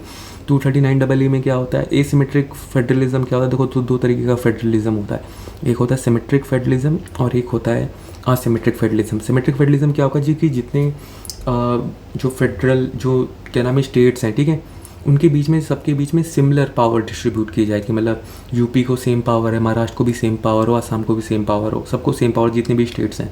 लेकिन asymmetric में क्या, एसिमेट्रिक फेडरलिज्म में क्या आ जाएगा कि डिफरेंट स्टेट्स को अलग अलग पावर मिल जाएगी। जैसे अब दिल्ली को है, दिल्ली को कहीं ना कहीं वो सारे स्टेट और कंकरेंट लिस्ट में बना सकती है, लेकिन public order law and police पे वो नहीं बना सकती, पब्लिक ऑर्डर लैंड और पुलिस में इन तीनों चीज़ें हैं। तो कहीं ना कहीं दिल्ली को कम पावर दी जा रही है एज कम्पेरिजन टू बाकी स्टेट्स, लेजिस्लेटिव असेंबलीज के पास भी, उसके पास भी है। तो यहाँ कहीं ना कहीं एक एसिमेट्रिक फेडरलिज्म मॉडल कहीं ना कहीं आ रहा है इस आर्टिकल 239 में। अब आगे क्या है, वे ऐड क्या कर सकते हैं हम, तो ऑर्डिनेंस जो है वो जुडिशियल रिव्यू के बियॉन्ड में नहीं आता है। ऑर्डिनेंस भी जो है उसको भी जुडिशियल रिव्यू के अंदर विद इन अ पर्सपेक्टिव में रखा जाता है। को अगर क्या नाम है 2020 का जो ऑर्डिनेंस को सेपरेटली चैलेंज किया जाएगा, तो फिर जो यूनियन गवर्नमेंट है उसको प्रूव करना पड़ेगा कि जो एक्स्ट्रा ऑर्डिनरी और इमरजेंट सिचुएशन जिसकी वजह से ये ऑर्डिनेंस क्या नाम है लाया गया है, ठीक है। जबकि क्या नाम है ये कॉन्स्टिट्यूशन बेंच ने जब इस केस को सेटल कर दिया था उसके बाद भी ऑर्डिनेंस क्यों लाया गया, ठीक है। क्योंकि ऑर्डिनेंस के लिए ये क्या नाम है ऑलरेडी एक वो है कि अगर ऑर्डिनेंस अगर क्या नाम है प्रेसिडेंट प्रोमulgate करते हैं on the advice of councils of ministers of the union, तो कहीं ना कहीं उनको ये साथ में जब वो पार्लियामेंट के सामने उस ऑर्डिनेंस को प्रेजेंट करेंगे तो साथ में उनको एक वो भी स्टेटमेंट भी रखनी पड़ेगी कि ऐसी क्या ज़रूरत हो गई कि ऑर्डिनेंस को इशू करना पड़ा, ठीक है। ओके, तो ये आर्टिकल मैंने बता दिया। National capital civil service authority भी मैंने इसमें बता दी है। आर्टिकल 239A भी हो गया, बता दिया मैंने। और जो लेफ्टिनेंट गवर्नर और दिल्ली में जो चल रहा है उसको भी मैंने एड्रेस कर दिया। अगला आर्टिकल ये है कि क्लियरिंग टू 24/7 ऑफ पुलिस। तो कहीं ना कहीं जो अभी दिल्ली को क्या नाम है नाइट इकनॉमी उसकी जो है उसको कहीं ना कहीं एक्सपेंड करने की बात की गई है कि दिल्ली में भी नाइट इकनॉमी नहीं है, तो उस चीज़ को करने के लिए क्या नाम है पोर्टल को क्या नाम है थोड़ा उसके जो प्रोसेस है उसको थोड़ा तेज़ करने के लिए बात की गई इस आर्टिकल में। आर्टिकल में तो वैसे कुछ खास नहीं है, ठीक है, लेकिन कहीं ना कहीं इसको मैंने दो दिन पहले आई थिंक 19 जून को मैंने डिस्कस किया हुआ है नाइट इकनॉमी का कॉन्सेप्ट। तो उसमें यही, तो इसमें क्या है कि नाइट इकनॉमी में मतलब मेजर ये है कि आपको नाइट इकनॉमी बनानी है, ठीक है, कि आप नाइट इकनॉमी में फोकस करो। लेकिन नाइट इकनॉमी के पहले जो उसके प्री रिक्विजिट्स हैं, जैसे प्रॉपर इंफ्रा अभी भी नहीं है कि अगर आप रात में बात करोगे, रात में मेट्रो बंद हो जाती है दिल्ली में 11-12 बजे के बाद, तो फिर तो और सुबह 5:30 बजे तक ओपन होती है, 5:30 तक। ये तो बीच का जो गैप है ना 5 से 6 घंटे का, इस बीच में लोग कैसे ट्रैवल करेंगे, ठीक है। पहले आ गया इंफ्रा की बात। और दूसरी चीज़ अब एनर्जी का आप ले लो। अब रात में अगर क्या नाम है दिल्ली ऑपरेट करेगी तो रात में वैसे भी लाइट नहीं होती है, इसकी वजह से जो एनर्जी कंजम्पशन है वो कहीं ना कहीं इंक्रीज़ होगा। इसकी वजह से जो हमारा ऑलरेडी एनर्जी सेक्टर उस पर एक एक्स्ट्रा बर्डन इंक्रीज़ होगा, ठीक है। फिर तीसरी चीज़ की बात करें, तीसरी चीज़ है सिक्योरिटी इश्यूज़। जैसे वुमेन को लेकर के अगर हम बात करें तो वुमेन की सेफ्टी के लिए आज भी मतलब दिन में कहीं ना कहीं ऐसे केसेस देखे जाते हैं। तो अब रात में कैसे सेफ्टी सिक्योर करोगे वुमेन्स की? आपके पास जो पुलिस पर्सनल है, पर कैप्टा जो पुलिस पर्सनल है वो भी सफिशिएंट नहीं है कि आप उतनी चीज़ों को गाइड कर सको, और आप ये कह रहे हो कि आप नाइट इकनॉमी भी रन करोगे, तो सिक्योरिटी इश्यूज़ को आप कैसे एड्रेस करोगे, ठीक है। उसके बाद तीसरी चीज़ है कि प्रोविज़न जो है, अब जैसे बहुत सारे प्रोविज़न्स हैं वुमेन की एम्प्लॉयबिलिटी को लेकर के। जैसे अगर आप वुमेन को नाइट शिफ्ट के लिए एम्प्लॉय कर रहे हो तो उसके लिए उसका जो ट्रांसपोर्ट है, ठीक है, उसकी और जो सेफ्टी है, ये दोनों जो जिम्मेदारी है ना, ये कहीं ना कहीं एम्प्लॉयर के ऊपर आती है, ठीक है। अब एम्प्लॉयर के ऊपर ये क्या नाम है रिस्पॉन्सिबिलिटी आती है, तो एम्प्लॉयर के ऊपर ये कहीं ना कहीं एक एक्स्ट्रा बर्डन क्रिएट करता है फाइनेंशियली, कि आपको उसको एक अलग से सिक्योरिटी देनी पड़ेगी, आपको उसका ट्रांसपोर्ट का खर्चा देखना पड़ेगा। तो इसलिए कहीं ना कहीं वुमेन के लिए ना फिर यहाँ पे एक डिस्क्रिमिनेशन आ जाता है कि कहीं ना कहीं जो वुमेन है ना उसको एम्प्लॉयर वो एम्प्लॉय नहीं करता है कि नाइट शिफ्ट के लिए हम वुमेन को प्रेफर ही नहीं करेंगे, कि हम एम्प्लॉय नहीं करेंगे, क्योंकि वुमेन का फिर खर्चा कौन देखेगा? उसकी सिक्योरिटी देख लो, उसको कुछ हो गया, उसकी सेफ्टी हो गई, तो कहीं ना कहीं पूरी जिम्मेदारी तो एम्प्लॉयर की आ जाएगी ना कि आपने रखा था। तो इस चीज़ को लेकर के ये है कि कहीं ना कहीं ये कुछ 3-4 इश्यूज़ हैं जो क्या नाम है नाइट इकनॉमी को लेकर के आते हैं। बाकी नाइट इकनॉमी के कुछ पोटेंशियल्स भी हैं कि प्रोडक्शन बढ़ेगा, और एक और आप क्या नाम है इसमें डीमेरिट डाल सकते हो कि इंक्रीज़ कंज्यूमरिज्म होगा, कि नाइट जो इकनॉमी है ना वो कहीं ना कहीं प्रोडक्टिविटी उतनी इंक्रीज़ नहीं करती जितना कंज्यूमरिज्म इंक्रीज़ करती है। क्योंकि रात में लोग क्या इसलिए निकलते हैं, कंज्यूमरिज्म के लिए निकलते हैं। रात में वो लोग खाने पीने और क्या नाम है मटेरियलिस्टिक चीज़ें, अल्कोहलिज्म हो गया, ये सारी चीज़ें होंगी, इन सारी चीज़ों को लेकर के बढ़ावा मिलेगा, तो कहीं ना कंज्यूमरिज्म और ज़्यादा इंक्रीज़ होगा। रोड एक्सीडेंट जो होते हैं, रोड रेस होती है, वो कहीं ना कहीं रात में इसकी वजह से और इंक्रीज़ होगी कि रात में आपने सारी चीज़ें खोल रखें, अल्कोहलिक लोग रात में ज़्यादा प्रेफर करते हैं, तो उसकी वजह से ड्रंक एंड ड्राइव के जो केस होते हैं वो बढ़ेंगे, रोड एक्सीडेंट्स इंक्रीज़ होंगे। ओके, तो ये कहने के मैंने 5-6 डायमेंशन आपको बता दिए नाइट इकनॉमी की डीमेरिट को लेकर के। और पॉजिटिव में आप ये डाल सकते हो कि जैसे फैक्ट्री प्रोडक्शन है तो 2 से 3 शिफ्ट में काम हो सकता है, इसकी वजह से जो प्रोडक्शन है वो कहीं ना कहीं इंक्रीज़ हो जाएगा। और एक डीमेरिट और ये कि जो साइकिल होती है, जो बायोलॉजिकल साइकिल होती है इंसान की, ठीक है, कि दिन में सोना है रात में जगना है, अरे सॉरी दिन में जगना है रात में सोना है, मैं अपनी बात कर रहा था। तो वो कहीं ना कहीं बायोलॉजिकल साइकिल जो है वो कहीं ना कहीं डिस्टर्ब हो जाती है इसकी वजह से, कि अगर इंसान रात में काम करना चालू करेगा और दिन में अगर वो सोएगा तो इसकी वजह से उसकी जो बायोलॉजिकल साइकिल है वो कहीं ना कहीं अफेक्ट करेगी, और इसकी वजह से जो उसकी मेंटल हेल्थ है वो भी कहीं ना कहीं हैम्पर होगी। ठीक है, तो इस चीज़ को लेकर के ध्यान में रखना। तो ये 5-6 पॉइंट्स मैंने इसमें बता दिए हैं, बाकी आर्टिकल में ऐसा कुछ खास था नहीं। फिर आ जाते हैं अगला आर्टिकल। ये आर्टिकल थोड़ा अच्छा है कि पंजाब असेंबली ने अभी क्या हुआ कि एक बिल पास किया था, ठीक है, जहाँ पे उन्होंने जो गवर्नर है उसको गवर्नर को रिप्लेस कर दिया था with CM as a chancellor of the university होते हैं ना, तो कहीं ना कहीं गवर्नर को रिप्लेस करके अब सीएम को चांसलर बना दिया गया था यूनिवर्सिटीज़ का। तो उसको लेकर कहीं ना कहीं एक डिबेट हो रही थी, तो ये इसमें वही दिया गया था, उस क्या नाम है, बाकी चीज़ों को लेकर के, मतलब उन्होंने अभी एक दो और एक्ट पास किए हैं, जैसे एक सिख गुरुद्वारा अमेंडमेंट बिल है, इसको इन्होंने पास किया है कि जहाँ पे जो गुरुद्वारा, जो इसमें क्या है कि जो जैसे अभी जो वो होती है ना गुरबानी मतलब जो वो प्रेस जो हाइम्स होते हैं ये गुरु ग्रंथ साहिब के, उनको कहीं ना कहीं जो क्या नाम है टीवी पे लाइव टेलीकास्ट किया जाता है, ठीक है, तो उसकी जो राइट्स हैं वो कहीं ना कहीं अभी एक प्रॉपर एक ही टीवी के पास है। तो कहीं ना कहीं ये बिल पास किया जा रहा था कि कहीं ना कहीं ये जो लाइव टीवी का जो लाइव टेलीकास्ट है उसको कहीं ना कहीं ये अभी ये गवर्नमेंट कंट्रोल करेगी। अभी जो इसको कंट्रोल करती है ना, उसको कौन कंट्रोल करता है, उसको करता है SGPP, शिरोमणि गुरुद्वारा प्रबंधक कमेटी, SGPC, हाँ ऐसे ही नाम था SGPC, ये करती थी, ठीक है। लेकिन कहीं ना कहीं अब जो करेगा वो ये करेगा, क्या कहते हैं, ये गवर्नमेंट कंट्रोल करेगी, ठीक है। तो गवर्नमेंट का ये कहना है कि इस चीज़ को लेकर के हम ये करेंगे कि जो टेलीकास्ट की जो राइट्स हैं वो कहीं ना कहीं प्रॉपरली डिस्ट्रीब्यूट हों। लेकिन अभी क्या है ना कि ये जो टेलीकास्ट का राइट है ना, ये कहीं ना कहीं एक पॉलिटिकल लीडर के पास है, जिसका एक प्रॉपर चैनल है जहाँ पे वो टेलीकास्ट करते हैं। तो उनका ये कहना है कि वो चीज़ कहीं ना कहीं प्रॉपर लीडर के पास रह गई है, तो इसकी वजह से जो बाकी जो चैनल्स हैं उनको कहीं ना कहीं प्रॉपर इक्वल चांसेस नहीं मिल रहे उस चीज़ को टेलीकास्ट करने का, ठीक है।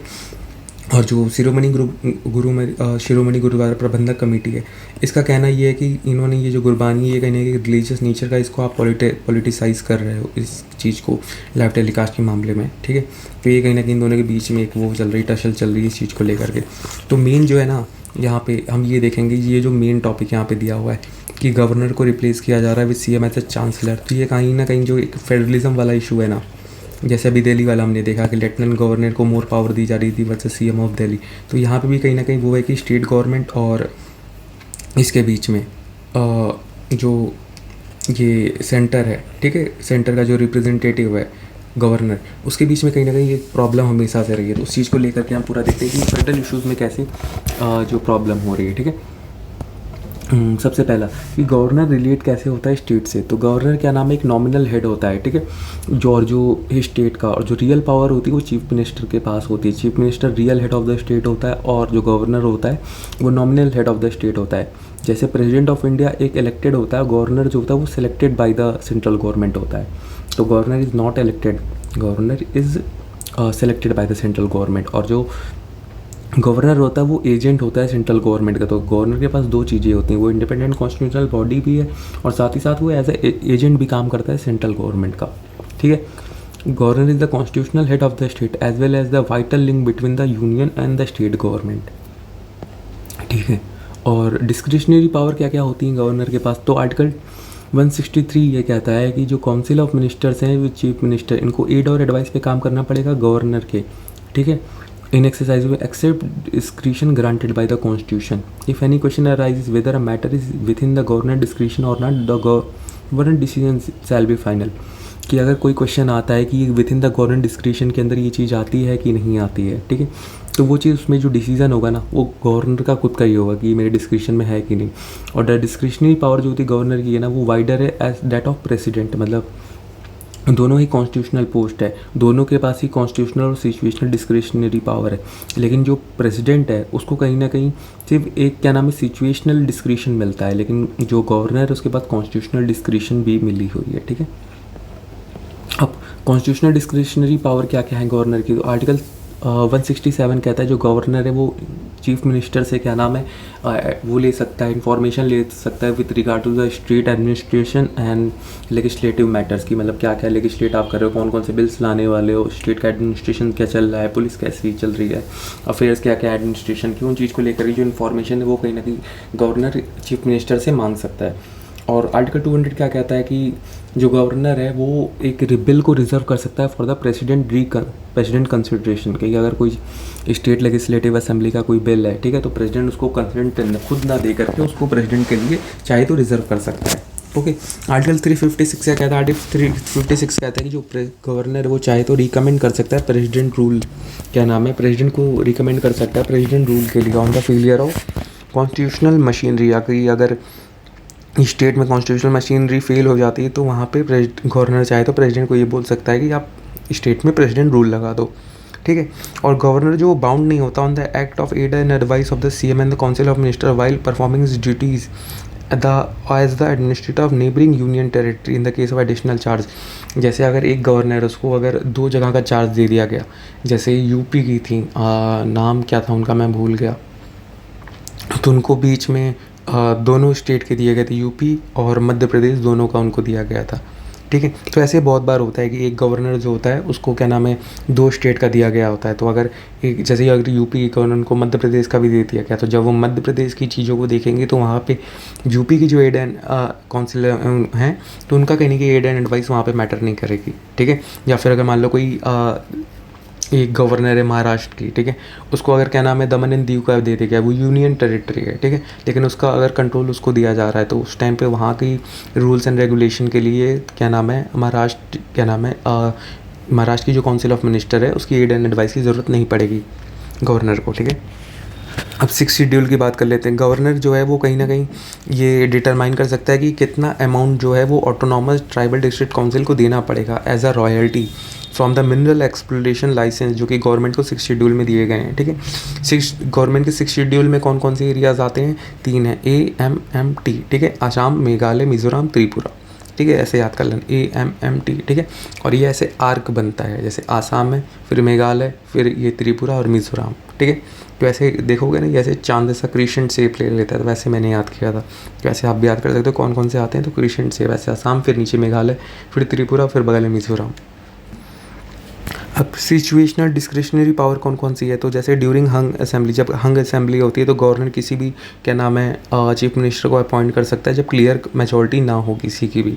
हंग असेंबली का क्या मतलब होता है, हंग असेंबली का मतलब यही होता है कि जब किसी भी क्या नाम है पार्टी की क्लियर कट मेजॉरिटी ना हो इलेक्शंस में। ठीक है, इलेक्शंस क्या मतलब बाद में भी अगर वहाँ पे भी बीच में भी अगर ऐसा कुछ केस हो रहा है। नो कॉन्फिडेंस मोशन की बात करें तो गवर्नर चाहे तो क्या नाम है, अगर नो कॉन्फिडेंस मोशन अगर पास नहीं हो जाता है या फिर क्या नाम है काउंसिल ऑफ मिनिस्टर्स अपनी कॉन्फिडेंस प्रूव नहीं कर पाते लेजिस्लेटिव असेंबली में, तो वहाँ पे क्या नाम है गवर्नर चाहे तो डिसमिस कर सकता है काउंसिल ऑफ मिनिस्टर्स को। ठीक है, और गवर्नर चाहे तो डिसॉल्व भी कर सकता है स्टेट क्या नाम है लेजिस्लेटिव असेंबली को जब काउंसिल ऑफ मिनिस्ट्री अपनी मेजॉरिटी लूज़ कर दे।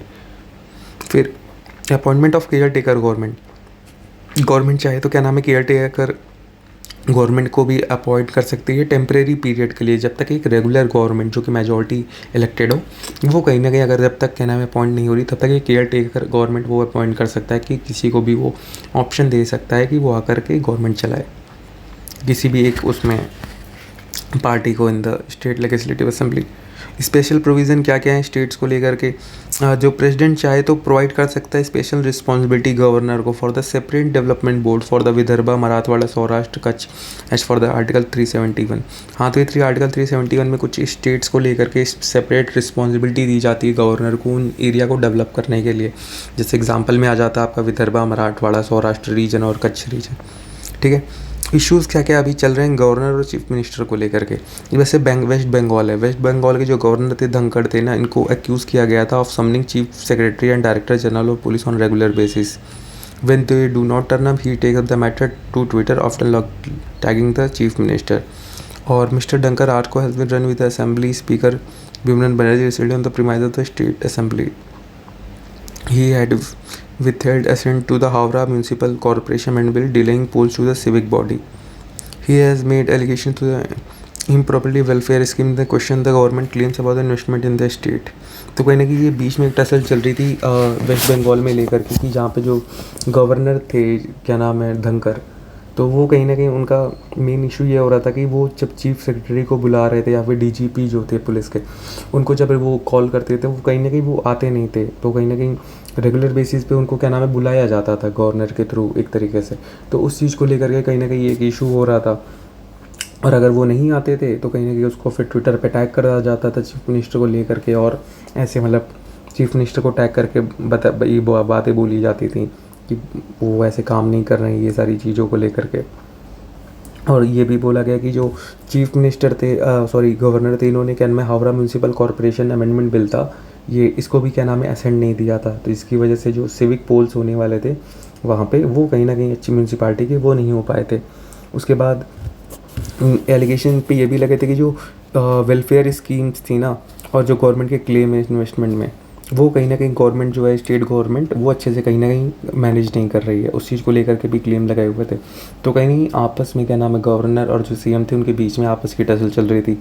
फिर महाराष्ट्र की बात करें तो महाराष्ट्र में भगत सिंह कोश्यारी थी, इन्होंने क्या नाम है इलेक्शन जो था स्पीकर का उसको कहीं ना कहीं उसको रोक दिया था जब से ये पोस्ट वैकेंट हुई थी, क्या नाम, फरवरी 2021 से। गवर्नर का व्यू ये था कि state assembly can not decide its own rules, it's acceptable to the ruling coalition. Governor का ये कहना है कि स्टेट असेंबली खुद से अपने रूल नहीं डिसाइड कर सकती है, ठीक है, जो रूलिंग कोएलिशन का क्या नाम है अनएक्सेप्टेबल हो। और उनका ये कहना है कि उन्होंने रिफ्यूज़ कर दिया था एक्सेप्ट करने के लिए recommendation of the council of minister on the nomination of 12 member to the legislative council until the matter reach the high court. तो भगत सिंह कोश्यारी ने ये भी कहा था कि जैसे नॉमिनेशन के लिए लेजिस्लेटिव असेंबली में रिकमेंडेशन दी थी क्या नाम है काउंसिल ऑफ मिनिस्टर्स ने 12 लोगों की, लेकिन उसको मानने से क्या नाम है ये गवर्नर ने रिजेक्ट कर दिया था। फिर ये मैटर हाई कोर्ट में गया था। तमिलनाडु में सेम केस हुआ था कि तमिलनाडु में जो गवर्नर RN रवि हैं, ठीक है, इन्होंने क्या नाम है TN एडमिशन जो कॉलेज था अंडर ग्रेजुएट मेडिकल कॉलेज का, इसको क्या नाम है उस पर एक्ट नहीं किया था, उसको मतलब इन्होंने वो कैंसिल कर दिया, असेंट नहीं दिया था, और ये बिल क्या नाम है असेंबली ने अडॉप्ट कर लिया था। फिर गवर्नर को ने क्या किया था, इसको या तो उसको प्रेसिडेंट को सेंड कर दे या फिर इसको रिटर्न कर दे असेंबली को रिकन्सिडरेशन के लिए, लेकिन इन्होंने क्या किया, इसको इन्होंने विथहोल्ड कर लिया, मतलब इनफाइनाइट डिले के लिए उसको ऐसे पड़ा रहने दिया, ना उसको एक्सेप्ट किया, ना प्रेसिडेंट को दिया, ना उसको कैंसिल किया, उसको बस ऐसे ही पड़े रहने दिया। ओके, तो ये मैंने कुछ एग्जांपल्स आपको बताए थे इस चीज़ को लेकर के। अब ये देख लेते हैं कि और कौन कौन से ऐसे रिफॉर्म्स है जो कि वेरियस कमीशंस ने सजेस्ट किए थे विद रिगार्ड टू ये प्रेसिडेंट और ये गवर्नर एंड CM और ये लेके जो टसल चल रही है। तो इसमें सबसे पहले आ जाता है पुच्ची कमीशन। तो पुच्ची कमीशन ने क्या कहा था कि जो इम्पीचमेंट प्रोसीजर है प्रेसिडेंट का उसको अडॉप्ट होना चाहिए, साथ ही साथ गवर्नर को इम्पीच करने के लिए भी। जैसे अगर प्रेसिडेंट कोई बात नहीं करता तो उसमें राज्यसभा और लोकसभा मिलके चाहे तो प्रेसिडेंट को इम्पीच कर सकती है। तो ऐसे ही गवर्नर को भी, अगर गवर्नर क्या नाम है उस स्टेट गवर्नमेंट को ऐसा लगता है कि जो गवर्नर है वो हमारे अकॉर्डिंगली काम नहीं कर पा रहा है, तो कहीं ना कहीं उसको भी इम्पीच कर दिया जाए और इम्पीच करके उसको हटा दिया जाए, और वो हट जाएगा तो फिर दूसरा क्या नाम है नॉमिनेट होगा सेंट्रल गवर्नमेंट के थ्रू। फिर the convention of governor serving as the chancellor of universities and holding other statutory position should be abolished because it open their office to consultation public criticism. उनका ये कहना है कि जो governor का क्या नाम है, गवर्नर एज अ सर्व करता है चांसलर ऑफ द यूनिवर्सिटीज़ और होल्ड करता है स्टैचुरी प्रोविजंस, स्टैचुरी पोजीशंस जो होती हैं कुछ उनको जो होल्ड करता है उसको कहीं ना कहीं एबॉलिश कर देना चाहिए, जिसकी वजह से, क्योंकि इसकी वजह से ही मेन प्रॉब्लम कंट्रोवर्सी होती है और पब्लिक क्रिटिसिज्म आता है कि कहीं ना कहीं आपको नॉमिनेट किया जा रहा है स्टेट में ताकि आप एज अ एजेंट बन के काम कर सको, और साथ ही साथ ये देख सको कि स्टेट गवर्नमेंट में जो काम कर रही है कॉन्स्टिट्यूशनल मशीनरी के थ्रू कर रही है कि नहीं कर रही है। आप इलेक्टेड बॉडी हैं और आप ही साथ आपको एज अ चांसलर की पोस्ट दी जा रही है और आपको और भी पोजीशंस ले रहे हो, तो कहीं ना कहीं कॉन्फ्लिक्ट ऑफ इंटरेस्ट तो आएगा ही आएगा। आपको सेंट्रल गवर्नमेंट को आप रिप्रेजेंट करना चाहते हो, आपके खुद के भी पर्सनल बायसेस होंगे, साथ में स्टेट गवर्नमेंट है, स्टेट गवर्नमेंट एक CM है जो कि इलेक्टेड रिप्रेजेंटेटिव है लोगों का, तो वहाँ पे कहीं ना कहीं आपके बीच में एक जो कॉन्फ्लिक्ट ऑफ इंटरेस्ट होगा उस चीज़ को लेकर के उसको रिजॉल्व करने के लिए ये बोला गया था पुच्ची कमीशन का कि इन दो मतलब ये जो स्टैचुरी पोजीशंस और साथ ही साथ ये चांसलर की पोजीशन है इसको कहीं ना कहीं अबॉलिश करनी चाहिए, गवर्नर को वहाँ से एज ए जो सर्विंग पोजीशन है उसको अबॉलिश करनी चाहिए। सेकेंड ARC की जो आई हुई है सेकेंड एडमिनिस्ट्रेटिव रिफॉर्म कमीशन, इन्होंने क्या बोला था कि इंटर स्टेट काउंसिल होनी चाहिए, कि इंटर स्टेट काउंसिल फॉर्मुलेट करे गाइडलाइंस की कैसे गवर्नर को अपनी डिस्क्रिशनरी पावर को एक्सरसाइज करना है। ठीक है, राजमन्नर कमेटी ने क्या बोला था, राजमन्नर कमेटी ने बोला था कि जो गवर्नर ऑफ द स्टेट है उसको खुद एज अ कंसीडर नहीं करना चाहिए as a agent of the centre, but play his role as a constitutional head of the state. उसको मतलब as a agent of the क्या नाम है सेंटर की तरह पूरा काम नहीं करना चाहिए कि आप जो सेंटर कह रहा है आप उसी को काम कर रहे हो। आप ऐसे काम करो, आप constitutional head of the state हो, आपको स्टेट में कॉन्स्टिट्यूशनल मशीनरी को सेफ गार्ड करने के लिए जो जो एक्शंस लेने हो वो आप लो। आप ये मत देखो कि सेंटर क्या कह रहा है। ठीक है, तो कहीं ना कहीं राजमन्नर कमेटी का यही कहना था कि गवर्नर को मेनली जो फोकस करना चाहिए वो होना चाहिए play his role as a constitutional head of the state and not consider himself as the agent of the centre. ठीक है, सरकारिया कमीशन ने क्या कहा, सरकारिया कमीशन ने अपनी रिपोर्ट में ये बोला था जो आर्टिकल 365 है उसको तभी यूज़ करना चाहिए बहुत वेरी रेयर इंस्टेंसेस में, जहाँ पे भी बहुत इम्पॉसिबल हो कि क्या नाम है कॉन्स्टिट्यूशनल मशीनरी का ब्रेकडाउन अब एकदम रुक ही नहीं पा रहा है, एकदम ब्रेकडाउन हो चुका है, तो वहाँ पे कहीं ना कहीं क्या नाम है को आर्टिकल 365 का यूज़ होना चाहिए। फिर वेंकटेचलिया कमीशन जो थी इसका क्या कहना था, इन्होंने कहा था कि गवर्नर्स को कहीं ना कहीं 5 ईयर टर्म का देना चाहिए ऑर्डिनरी। ऐसा नहीं है कि अगर गवर्नर काम नहीं कर रहा तो उसको कहीं ना कहीं हटा दिया जा रहा है तुरंत सेंटर का एजेंट बन गया, जब चाहे on the pleasure of central government वो वर्क कर रहा है, तो ऐसा चीज़ नहीं होनी चाहिए। सेंट्रल गवर्नमेंट को साथ ही साथ कंसल्ट करना चाहिए चीफ मिनिस्टर का before removing them before the end of their term.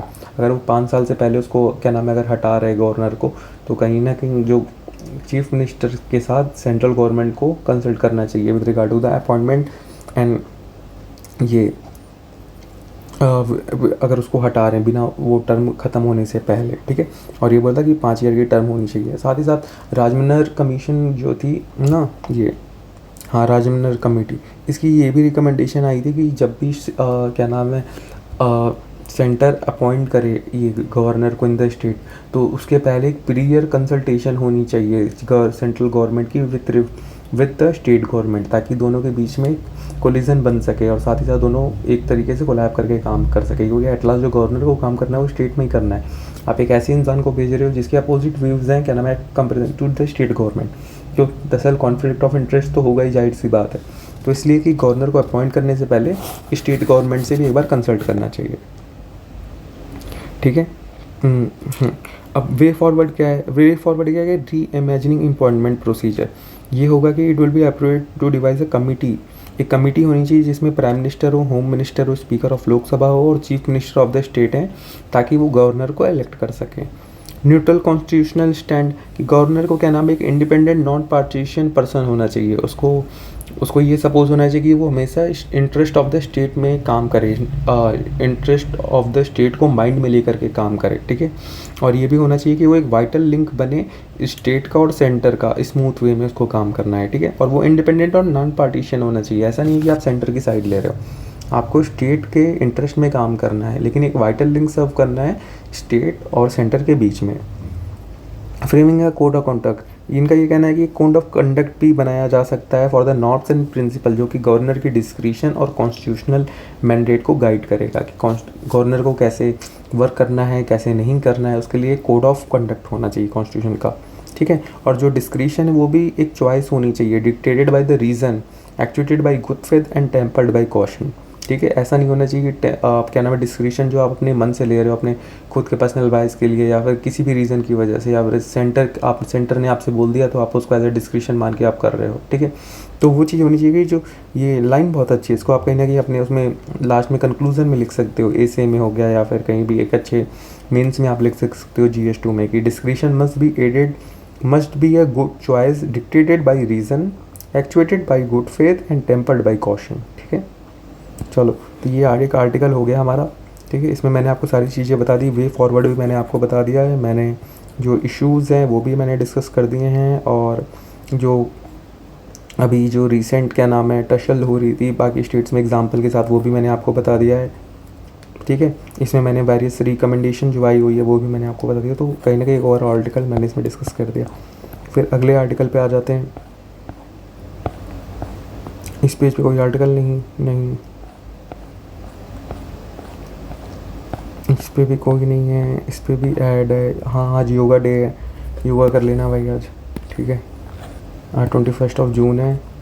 2014 में यूएन में जाके क्या नाम है, पीएम मोदी ने स्पीच दी थी for the making the international yoga day, और 2015 में स्टार्ट हुआ था 21 जून को इंटरनेशनल योगा डे, ठीक है।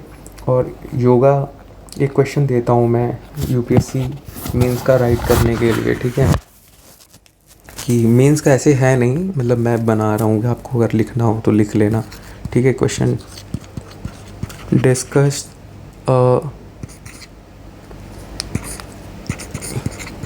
Yoga as a soft power of India.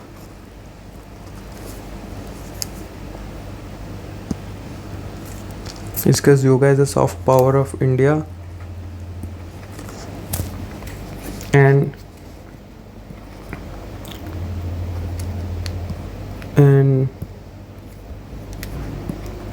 various other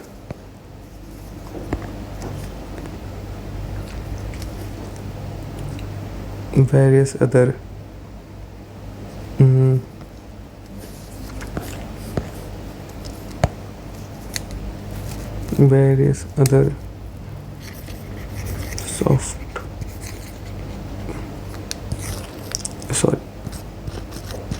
and various roles played by it in international politics, international arena, ठीक है। तो आपको योगा बताना है कि yoga as a soft power of India, ठीक है, और various roles played by it in the international arena. कैसे योगा आज के टाइम पे पूरे वर्ल्ड को एक यूनाइट होने का एक वो दे रहा है कि इतने सारे डिफरेंसेस हैं, लेकिन फिर भी आज पूरी मोर देन 180 कंट्रीज़ मिलके योगा कर रही है। तो कहीं ना कहीं एक कॉमन स्टैंड मिल रहा है। सऊदी अरेबिया इतनी एक्सट्रीम कंट्री थी पहले, अब कहीं ना कहीं वहाँ पे भी योगा को दिया जा रहा है, तो लोग यूनाइट हो रहे हैं, डिफरेंट रिलीजन, डिफरेंट फेथ के लोग हैं, लेकिन वो एक योगा कर रहे हैं अपनी फिजिकल पीस के लिए। तो कहीं ना कहीं योगा डिफरेंट लोगों को यूनाइट कर रहा है। अब इसमें अलग अलग, जैसे योगा एक सॉफ्ट पावर हो गई इंडिया की, इसमें सबसे पहले आपको सॉफ्ट पावर को डिफ़ाइन करना है, ठीक है। योगा को फिर आप डाल सकते हो और सारी सॉफ्ट पावर का एग्जांपल दे सकते हो, जैसे बॉलीवुड है, बॉलीवुड एक सॉफ्ट पावर है इंडिया की। इंडियन क्यूजीन जो है वो वर्ल्ड वाइड फेमस है, ये भी सॉफ्ट पावर है इंडिया की। उसके बाद इंडियन सोसाइटी खुद में अपने आप में एक सॉफ्ट पावर है कि इंडियन सोसाइटी के जो अंदर के अपने जो कल्चरल ट्रेट्स हैं, हमारे जो फैमिली टाइज होते हैं, हमारे जो किनशिप रिलेशन है, वो भी कहीं ना कहीं आज ये सॉफ्ट पावर में आ रहा है कि लोग बाहर बसे इंडिया में आ रहे हैं, या फिर इंडिया से जो किनशिप रिलेशन है उसको इंस्पायर होकर के बाहर कर रहे हैं। इंडियन क्यूजीन आपने देखा होगा, पराठा हो गया, समोसा हो गया, पानी पूरी, ये सारी चीज़ें क्या है, ये इंडिया की सॉफ्ट पावर हैं, ठीक है। तो ऐसे ही क्वेश्चन बनता है। आर्टिकल देखो, खुद से क्वेश्चन बनाओ, खुद से उसका आंसर निकालो, खुद से उसका वे फॉरवर्ड निकालो, सारी चीज़ें, तभी कुछ होगा, ठीक है। अब एक अगले आर्टिकल पे आ जाते हैं। अब देखो, जैसे ये आर्टिकल है, ये क्या है कि वेलकम स्टेप यूएस चाइना। अभी जैसे एंटनी ब्लिंकन है, ठीक है, एंटनी ब्लिंकन जो है ये गए थे कहाँ पे, चाइना, ओके। अब एंटनी ब्लिंकन भाई साहब ये गए चाइना में जाके इन्होंने वहाँ पे से मीटिंग की। तो यही इस आर्टिकल में बताया गया है कि मतलब यूएस और चाइना के कुछ इश्यूज़ हैं, लेकिन फिर भी अब वो वापस से एक दूसरे के टाइज को क्या नाम है वापस से मजबूत करने की बात कर रहे हैं। तो उन्होंने बोला कि कुछ यूएस के बारे में इश्यूज़ है, जैसे अभी यूएस ने क्या हुआ कि एक्सपोर्ट्स कर दिया, और ताइवान का इशू है यूएस को। उसके बाद जो अभी ब्लिंकन की विजिट पहले फेब में होने वाली थी, लेकिन वो कैंसिल कर दी गई थी। उसके बाद आपने ये भी देखा होगा, अभी एक स्पाई बलून था चाइना का, उसको शूट डाउन कर दिया था यूएस आर्मी ने वो भी किससे, आई थिंक कौन सी थी, F-21 था, F-21 फाइटर जेट से किया था, वो भी किसको, एक बलून को किया था, स्पाई बलून को। ठीक है। तो ये कहीं ना कहीं उनके बीच में अभी भी थोड़े इश्यूज़ हैं लेकर के, लेकिन कहीं ना कहीं उनका ये कहना है कि जहाँ पे हम साथ में मिल के एक अच्छा काम कर सकते हैं उसको हमें करना चाहिए। तो मतलब आर्टिकल में कुछ उतना खास दिया नहीं गया है, कुछ आप बस मैंने ये हाईलाइट कर रखे हैं, कुछ कुछ इश्यूज़ हैं जो क्या नाम है यूएस और चाइना को लेकर के हैं। तो अगर आपको कहीं पे नोट्स बनानी हो तो नोट्स में ये 3-4 पॉइंट्स लिख लेना कि यूएस और चाइना के बीच में इश्यूज़ क्या हैं और ये दोनों चीज़ें यूएस और चाइना के इश्यूज़ जो है इंडिया के इंटरेस्ट को कैसे सर्व करते हैं। अब जैसे यूएस और चाइना का इशू है तो इससे फ़ायदा किसको हो रहा है, बेनिफिट किसको हो रहा है? बेनिफिट हो रहा है इंडिया को, क्योंकि चाइना से जो मैन्युफैक्चरिंग है ना सेक्टर, वो कहीं ना कहीं मैन्युफैक्चरिंग इंडस्ट्री जो है वो कहीं ना कहीं फिर शिफ्ट हो रही है। और वो शिफ्ट कहाँ पे हो रही है? तो उस शिफ्ट होने का मतलब जो हो रही है ना वो कहीं ना कहीं उससे इंडिया को फ़ायदा हो रहा है कि इंडिया की जो लेबर पावर है, इंडिया की जो पावर मार्केट है वो कहीं ना कहीं उसमें ये यहाँ की जो मैन्युफैक्चरिंग इंडस्ट्री है वो शिफ्ट हो रही है। ठीक है, जैसे एप्पल का एग्जांपल आप डाल सकते हो कि एप्पल ने अभी क्या नाम है हमारे यहाँ प्लांट खोला था। ऐसे अभी टेस्ला से बात चल रही है, तो टेस्ला का ये है कि टेस्ला भी शिफ्ट कर सकता है मे बी। ठीक है, ऐसे बहुत सारे एग्जांपल्स हैं। ओके, तो ये है कि अगर क्या नाम है चाइना अब रीजनल है, एशिया में जो सबसे बड़ी आज के टाइम पे जो मैक्सिमम पावर है ना वो कहीं ना कहीं चाइना के पास है। हर चीज़ में लेकर के मिलिट्री पावर भी अच्छी हो गई है, तो कहीं ना कहीं चाइना इस रीजन में एक डोमिनेंट है। और रशिया क्या है ना, रशिया उसका एलाई है, चाइना का ऑल्ट वेदर एलाई है। ठीक है, तो अगर यूएस को क्या नाम है चाइना में कंट्रोल चाहिए, ठीक है, मतलब एशिया में अपना दबदबा डोमिनेंट बनाना है तो उसको इंडिया की ज़रूरत हमेशा पड़ेगी। ठीक है, क्योंकि इंडिया ही एक ऐसा है जो एशिया में चाइना को काउंटर कर सकता है। ठीक है, तो इसकी वजह से यूएस और इंडिया का रिलेशन जो है वो क्या नाम है बेनिफिट रहेगा। तो जितनी ज़्यादा इन दोनों के बीच में एक्सकलेशंस बढ़ेंगे उतना ज़्यादा इससे इंडिया को फ़ायदा होगा। ठीक है, तो ये मैंने आपको थोड़ा बता दिया, इसको थोड़ा सा आप और अपना इसमें दिमाग लगाना कि और कौन कौन से पॉइंट्स हो सकते हैं। ये मैंने जितना मेरे दिमाग में है मैंने आपको बताया, बाकी इस आर्टिकल में कुछ खास है नहीं। ठीक है, अगला ये वही वाला है कि जॉर्ज फ्लॉयड वाला जो केस हुआ था उसको लेकर के डिपार्टमेंट ऑफ जस्टिस ने अभी उसकी एक रिपोर्ट की है 2 साल की इन्वेस्टिगेशन होने के बाद, कि ये था कि ब्लैक जो हैं अफ्रीकन अमेरिकन ब्लैक जो हैं उन पे कहीं ना कहीं बहुत ज़्यादा वो हो रहे हैं ये रेसिज्म वगैरह का जो पूरा केस था। पब्लिक सेफ्टी की बात की गई है इसमें, पब्लिक सेफ्टी जो है bureaucratic militarisation racial proliferation excessive force. तो मतलब ये हमारे काम की उतनी चीज़, जनरल नॉलेज के लिए अगर पढ़ना है तो पढ़ लो, एग्ज़ाम पर्सपेक्टिव से उतना इंपॉर्टेंट नहीं है आपके लिए। ठीक है, ये आर्टिकल जो रावलपिंडी वाला ये भी इंपॉर्टेंट नहीं है। पाकिस्तान में सिविल वॉर हो रही है लेकिन उसका मतलब इंडिया के पर्सपेक्टिव में इन्होंने कुछ बताया नहीं कि अगर ये बताते कि पाकिस्तान में जो सिविल वॉर हो रही है, ठीक है, उसकी वजह से इंडिया की जो सिक्योरिटी इंटरनल सिक्योरिटी है, ठीक है, उसको क्या थ्रेट्स हैं, तो उसमें कहीं ना कहीं अगर ये ऐसा होता ना तो वहाँ पे कहीं नहीं इसमें से कुछ पॉइंट्स आप निकाल के इसमें ऐड ऑन कर सकते हैं। लेकिन इस आर्टिकल में कुछ ही नहीं दिया है इन्होंने, बस वहाँ पे ये बताया हुआ है कि इमरान खान जो हैं, ठीक है, और वहाँ की जो गवर्नमेंट है और जो मिलिट्री है, इन तीनों के बीच में जो क्या नाम है एक पावर स्ट्रगल चल रहा है, उन तीनों को लेकर के क्या क्या इश्यूज़ हैं। तो ये हमारे काम का उतना है नहीं। ठीक है, ये हो गया। अब ये देख लेते हैं इस आर्टिकल में क्या नाम है, इस आर्टिकल में भी मतलब उतना कुछ खास नहीं। स्टार्टिंग में क्या है कि इन्होंने ये बताया कि सीलोन के बारे में बताया, सीलोन मतलब श्रीलंका, ठीक है, सीलोन। तो सीलोन के बारे में इन्होंने बताया कि सीलोन की बहुत सारी वहाँ की वो हैं पॉपुलेशन है, वहाँ पे कौन कौन सी जो कम्युनिटीज़ हैं, जैसे सिन्हालीज हो गए 74% है, श्रीलंकन तमिल्स हैं जितने हैं, श्रीलंकन मूर्स जितने हैं, इंडियन तमिल्स 4.2% और अदर्स आ जाते हैं। तो इनका ये कहना है कि वहाँ पे ऐसे बहुत सारे लोग हैं जो Indian population 4.2% of Sri Lanka population उनको इंडियन तमिल्स कहा जाता है। ठीक है, इन्हीं के बारे में इन्होंने वहाँ पे एक इंसान है उनकी फैमिली के बारे में थोड़ी केस स्टडी के बारे में बताया है कि वो वहाँ पे साउदर्न मद्रास से थे, वहाँ पे शिफ्ट हो गए थे, फिर वहाँ पे उन्होंने टी प्लांटेशन में काम करना चालू किया था। फिर उसके बाद इनकम और एजुकेशन को लेकर के बात की गई थी कि उनकी ग्रो हुई कि नहीं हुई, जैसे ऐसे उनकी मतलब चीज़ें बढ़ी। तो वही बताया कि वो चीज़ इनकी ग्रो नहीं हुई है क्योंकि वहाँ पे एक क्या नाम है वहाँ पे इनकी प्रॉब्लम, अब जैसे इन्होंने ये फास्ट बॉलर की क्या नाम है कई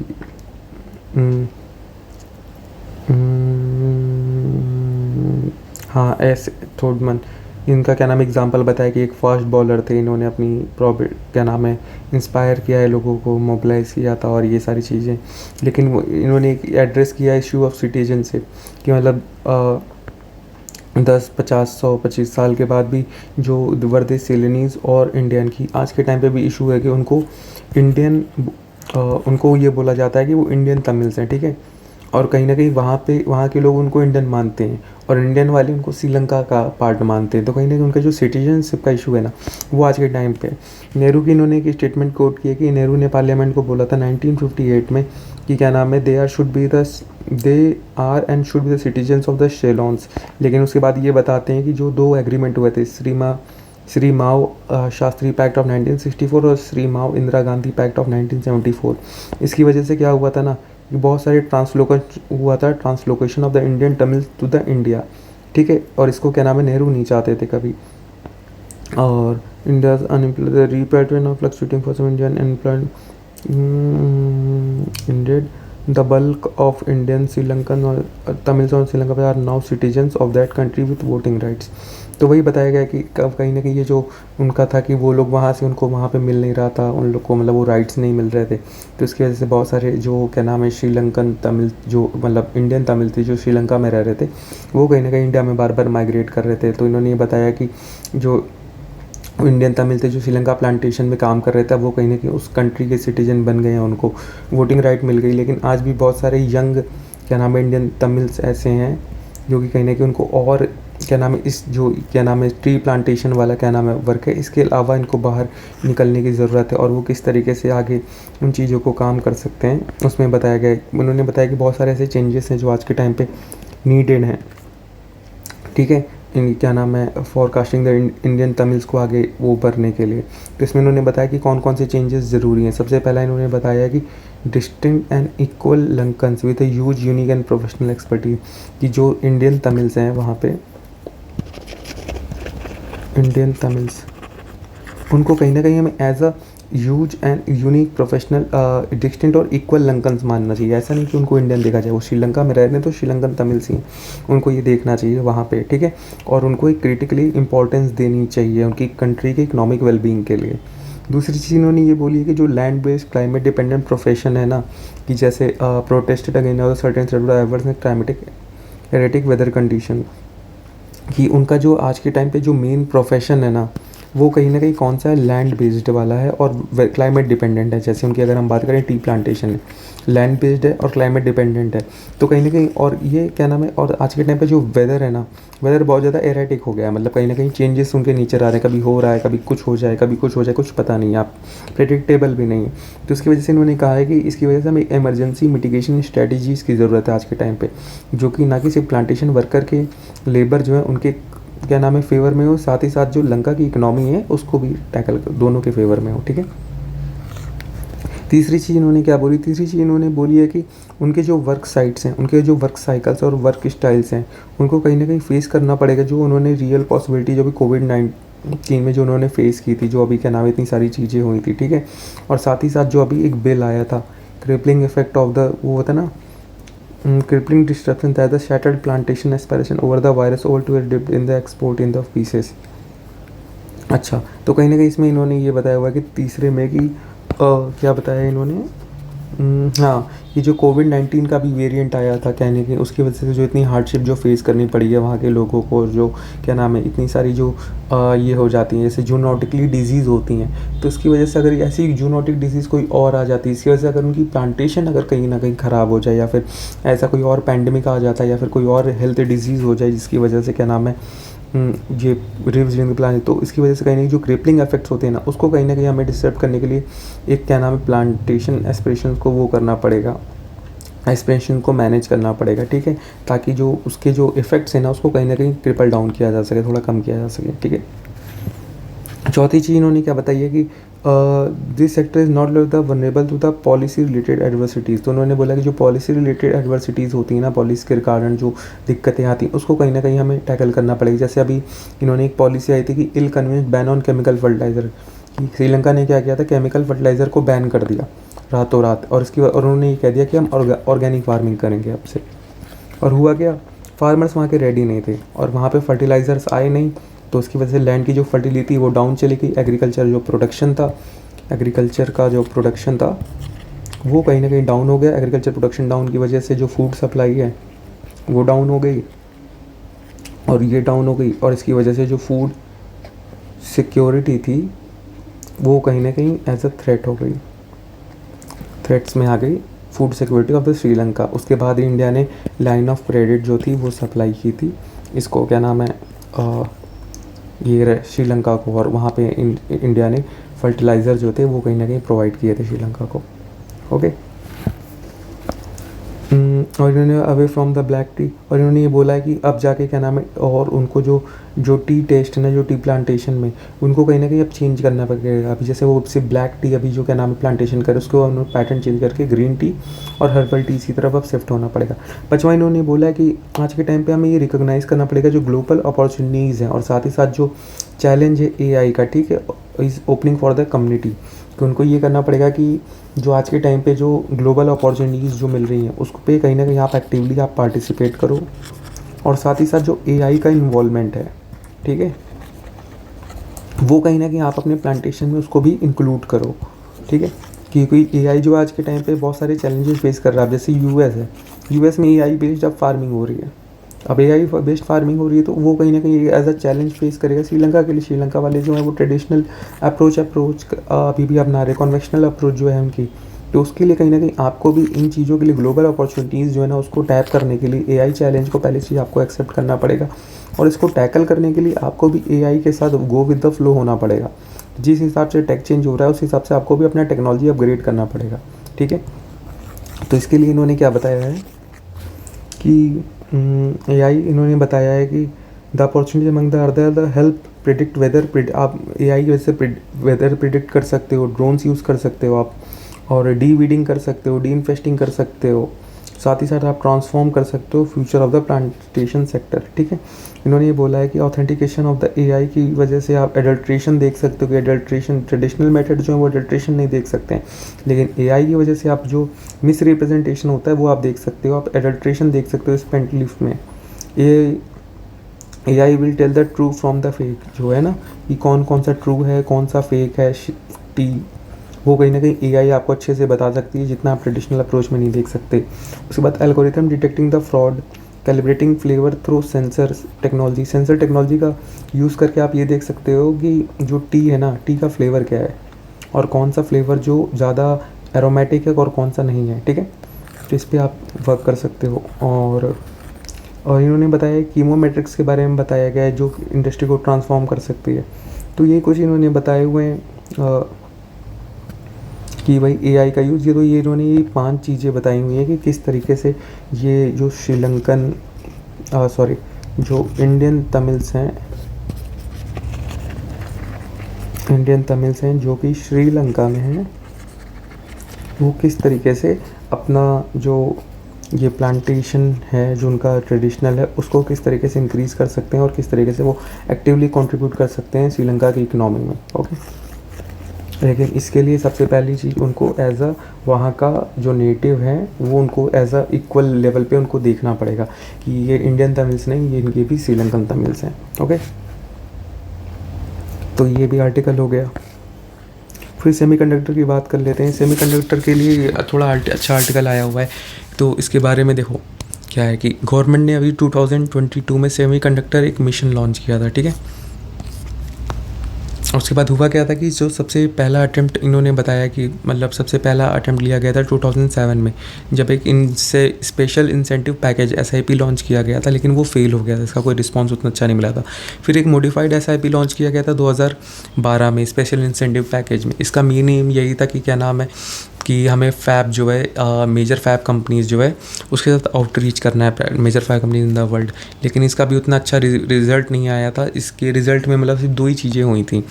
2 कंसोर्टिया ही अप्रूव किया गया था कैबिनेट की तरफ, जिसमें एक था ये जयप्रकाश एसोसिएट, इन्होंने पार्टनरशिप किया था IBM और इजरायली कंपनी थी टावर्स एज, ठीक है, इसके साथ क्या नाम इन्होंने किया था। और दूसरी थी हिंदुस्तान सेमीकंडक्टर मैन्युफैक्चरिंग कॉरपोरेशन, इन्होंने क्या नाम है ST इलेक्ट्रॉनिक के साथ क्या नाम है वो किया था, कोलैब किया था उसके लिए क्या नाम है सेमीकंडक्टर फैब के लिए, लेकिन ये भी उतना हो नहीं पाया था कि इन दोनों के बीच में जो इन्वेस्टमेंट थी वो $10 बिलियन की लग रही थी और $5 बिलियन का गवर्नमेंट ने टैक्स इंसेंटिव वगैरह इनको दिया था। लेकिन बाद में इन्होंने finally both fail to mobilise resources, तो ये रिसोर्सेज को मोबिलाइज उतनी अच्छे तरीके से कर नहीं पाए थे। ठीक है, तो इन्होंने फिर ये बोला है कि सेमीकंडक्टर फैब्रिकेशन का मतलब होता है कि represent the ultimate frontier of the human tech development. ठीक है, तो ह्यूमन डेवलपमेंट का जो सबसे अल्टीमेट टेक है ना, वो कहीं ना कहीं सेमीकंडक्टर फैब्रिकेशन शो करता है। तो फ्रंटियर जो है ना, वो कहीं ना कहीं मूरे लॉ से भी होता है। मूरेज लॉ क्या कहता है कि number of transistor in a unit area doubles every 18 month. मतलब ये देख लो पहले सेमीकंडक्टर फैब्रिकेशन होता क्या है। सेमीकंडक्टर फैब्रिकेशन ये होता है ना, जैसे एक सेमीकंडक्टर की आपने चिप देखी होगी, चिप आती है, उस चिप में क्या होता है ना, छोटे छोटे ट्रांजिस्टर लगे होते हैं। जैसे आपने पहले आप देखते हो कि बहुत बड़ा एक कंप्यूटर टीवी आता था ना, बड़ा वाला, उसमें एक सेमीकंडक्टर लगता था उसमें, लेकिन चिप होती थी ढेर सारी। ठीक है, तो उसमें क्या था कि अब जैसे मान लो कि वो इतना बड़ा है लेकिन उसमें 10 चिप होती थी। आज के टाइम पे आप देखोगे इतनी छोटी सी चिप आती है नैनोमीटर में, लेकिन उसमें पता है 10,000 टाइम्स ज़्यादा चिप होती हैं इसके कंपेयर, इससे ज़्यादा ट्रांजिस्टर होते हैं इसमें। तो यही है कि जितनी साइज़ को क्या करना है, छोटा करते जाना है, और जो साइज़ जो होगी ना, साइज़ को छोटा करते जाना है, और जो नंबर ऑफ ट्रांजिस्टर हैं इसमें ट्रांजिस्टर उसको इंक्रीज़ करते जाना है। यही होता है सेमीकंडक्टर फैब्रिकेशन, कि सेमीकंडक्टर के डिज़ाइन बनाना, कि उसको फैब्रिकेट करना, कि जिसमें, ठीक है, तो ये हो गया सेमीकंडक्टर। और यही बोला गया मूरे लॉ भी यही होता है कि number of transistor in a unit area doubles every 18 months, की हर 18 महीने में उसको क्या नाम है, उसको डबल होता जाएगा। ठीक है, इसी को क्या कहते हैं, मिनिएचराइजेशन कहते हैं, कि छोटा करना है, मिनिएचर बनाना है, मिनी करना जाना है, लेकिन ट्रांजिस्टर इंक्रीज करते जाना है। ठीक है, but compare with higher cost and complexities than has been decline in the industry has seen a decline in number of participants. तो ये बोलना है कि इसमें जो नंबर ऑफ पार्टिसिपेंट्स है ये सेमीकंडक्टर फैब्रिकेशन, वो कहीं ना कहीं धीरे धीरे डिक्लाइन होते गए। कैसे, चाइना ने क्या नाम है लेट स्टार्ट किया था सेमीकंडक्टर फैक्ट्री में, लेकिन आज के टाइम पे सबसे ऊपर क्या नाम है चाइना ही है। चाइना को जो सबसे बैक किया था वहाँ की जो गवर्नमेंट थी ना, उसने मैसिव फाइनेंशियल सपोर्ट दिया था उनके लिए। ठीक है, और इन्होंने क्या किया था कि इन्होंने पॉलिसी क्या अपनाई थी, इन्होंने 100 ऑफ लॉस मेकिंग जो फैब्रिकेशन यूनिट थे ना, इनको एक्वायर कर लिए। और साथ ही साथ इसमें क्या हुआ कि चाइना के पास जो लोअर मैन्युफैक्चरिंग कॉस्ट थी, और साथ ही साथ मैसिव इलेक्ट्रॉनिक मैन्युफैक्चरिंग इंडस्ट्री भी थी, जिसने क्या नाम है चाइना की जो चिप प्रोडक्शन है वो रैपिडली ग्रो हो गई। उस टाइम तक पता है क्या था कि यूएस क्या नाम है इस चिप वाली गेम में था, लेकिन चाइना कब यूएस से भी ऊपर आ गया चिप के मार्केट में तो पता ही नहीं चला, क्योंकि चाइना के पास क्या था कि सुप्रीमेसी थी रेयर अर्थ मटेरियल में भी। चाइना के पास रेयर अर्थ मटेरियल भी थे, मैन्युफैक्चरिंग इंडस्ट्री भी थी, लोअर मैन्युफैक्चरिंग कॉस्ट भी था, और साथ ही साथ जो गवर्नमेंट की पॉलिसी थी ये वाली क्या नाम है एक्वायर करने वाली मैच लॉस मेकिंग फैब को। ठीक है, उसकी वजह से कहीं ना कहीं चाइना को इससे बहुत ज़्यादा बेनिफिट हो गया। Over the last year the US has वेस्टर्नलाइज है block the transfer of the latest fab related technology to China. बस क्लोजिंग स्टूडियो।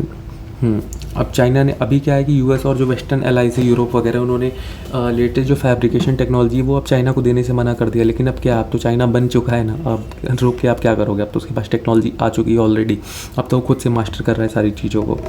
तो अभी क्या है, यूएस ने क्या नाम है एक चिप्स एंड साइंस एक्ट 2002 में किया होता है, नियरली 14 बिलियन का इन्होंने क्या नाम है उसमें सब्सिडी दी थी कि in effort to bring back semiconductor manufacturing to the country. साथ ही साथ मतलब सेमीकंडक्टर मैन्युफैक्चरिंग को वापस अपनी क्या नाम है अपनी कंट्री में वापस से रिवाइव करने के लिए, उसको वापस से ब्रिंग बैक करने के लिए जो शिफ्ट हो चुकी है चाइना में, उसको कहीं रिवाइव करने के लिए $40 बिलियन का उन्होंने इन्वेस्टमेंट किया था। यूरोपियन यूनियन ने भी सेम किया था 7.4 बिलियन यूरो का एक न्यू फैब लैब बनाने के लिए फ्रांस में। इंडिया को क्या नाम है कंट्री से कंटेंस करना पड़ेगा इंटेंसिव वॉरफेयर के लिए। ठीक है, इन्वेस्टमेंट जो होती है सेमीकंडक्टर फैब में ना, ये सबसे ज़्यादा रिस्कीएस्ट होती है। ठीक है, क्योंकि billions of dollars have to be recovered before the technology become obsolete. अब जैसे 18 महीने में मूरेज लॉ के अकॉर्डिंगली जो सेमीकंडक्टर चिप है ना, वो मान लो आपने यहाँ एक चिप कंडक्टर आपने बनाई, उसमें मान लो मैं मानता हूँ कि 1000 ट्रांजिस्टर लगे हुए हैं। ठीक है, आपने ये टेक्नोलॉजी बहुत मेहनत करके डेवलप की, इसमें आपने बिलियंस ऑफ डॉलर पैसे खर्च करे हैं। ठीक है, लेकिन इस बिलियन ऑफ डॉलर को आपको रिकवर करने पड़ेंगे। ठीक है, इसके पहले ये टेक्नोलॉजी अब मान लो कि आपने ये बनाई, ठीक है, इतनी मेहनत से आपने बनाई, इसमें बिलियंस ऑफ डॉलर खर्च करे, और 6 महीने बाद क्या होता है, एक दूसरी चिप आ गई, वो और छोटी है उससे, और उसमें 10,000 चिप हैं, 10,000 ट्रांजिस्टर्स हैं। बताओ, तो कहीं ना कहीं आपकी टेक्नोलॉजी तो ऑब्सोलेट हो गई नहीं तुरंत कि आपसे एक बेटर प्रोडक्टिव आ गया मार्केट में। तो इसलिए होता है कि बिलियंस ऑफ डॉलर्स को रिकवर करने होंगे, बिलियन ऑफ टेक्नोलॉजी ऑब्सोल्यूट, ठीक है, बहुत रिस्की बिजनेस होता है। और इसमें क्या है कि, और ये रिकवर करने के लिए बिलियंस ऑफ डॉलर अगर आपको रिकवर करना है, इसका मतलब आपको प्रोडक्शन वॉल्यूम भी बहुत तेज़ी से करना पड़ेगा, और साथ ही साथ आपको एक एडुकेट ग्लोबल डिमांड को मीट करना पड़ेगा, और ग्लोबल डिमांड को मीट करने के लिए ग्लोबल डिमांड जनरेट करनी पड़ेगी उस चीज़ के लिए, ठीक है। It is therefore difficult to conceive the fab which is based on the domestic market only. ये आप सोचो कि आप अपनी डोमेस्टिक मार्केट को क्या नाम है सप्लाई करके आप ये सेमी फैब बना करके उसकी कॉस्ट रिकवर कर लोगे, तो वो कहीं ना कहीं नहीं हो पाएगा, बहुत ज़्यादा डिफिकल्ट होगा। तो एडवांटेज जो है सेमीकंडक्टर के लिए वो है कि इसका small freight to price ratio और जीरो कस्टम ड्यूटी है under the regime of the information technology agreement 1996 में, ठीक है।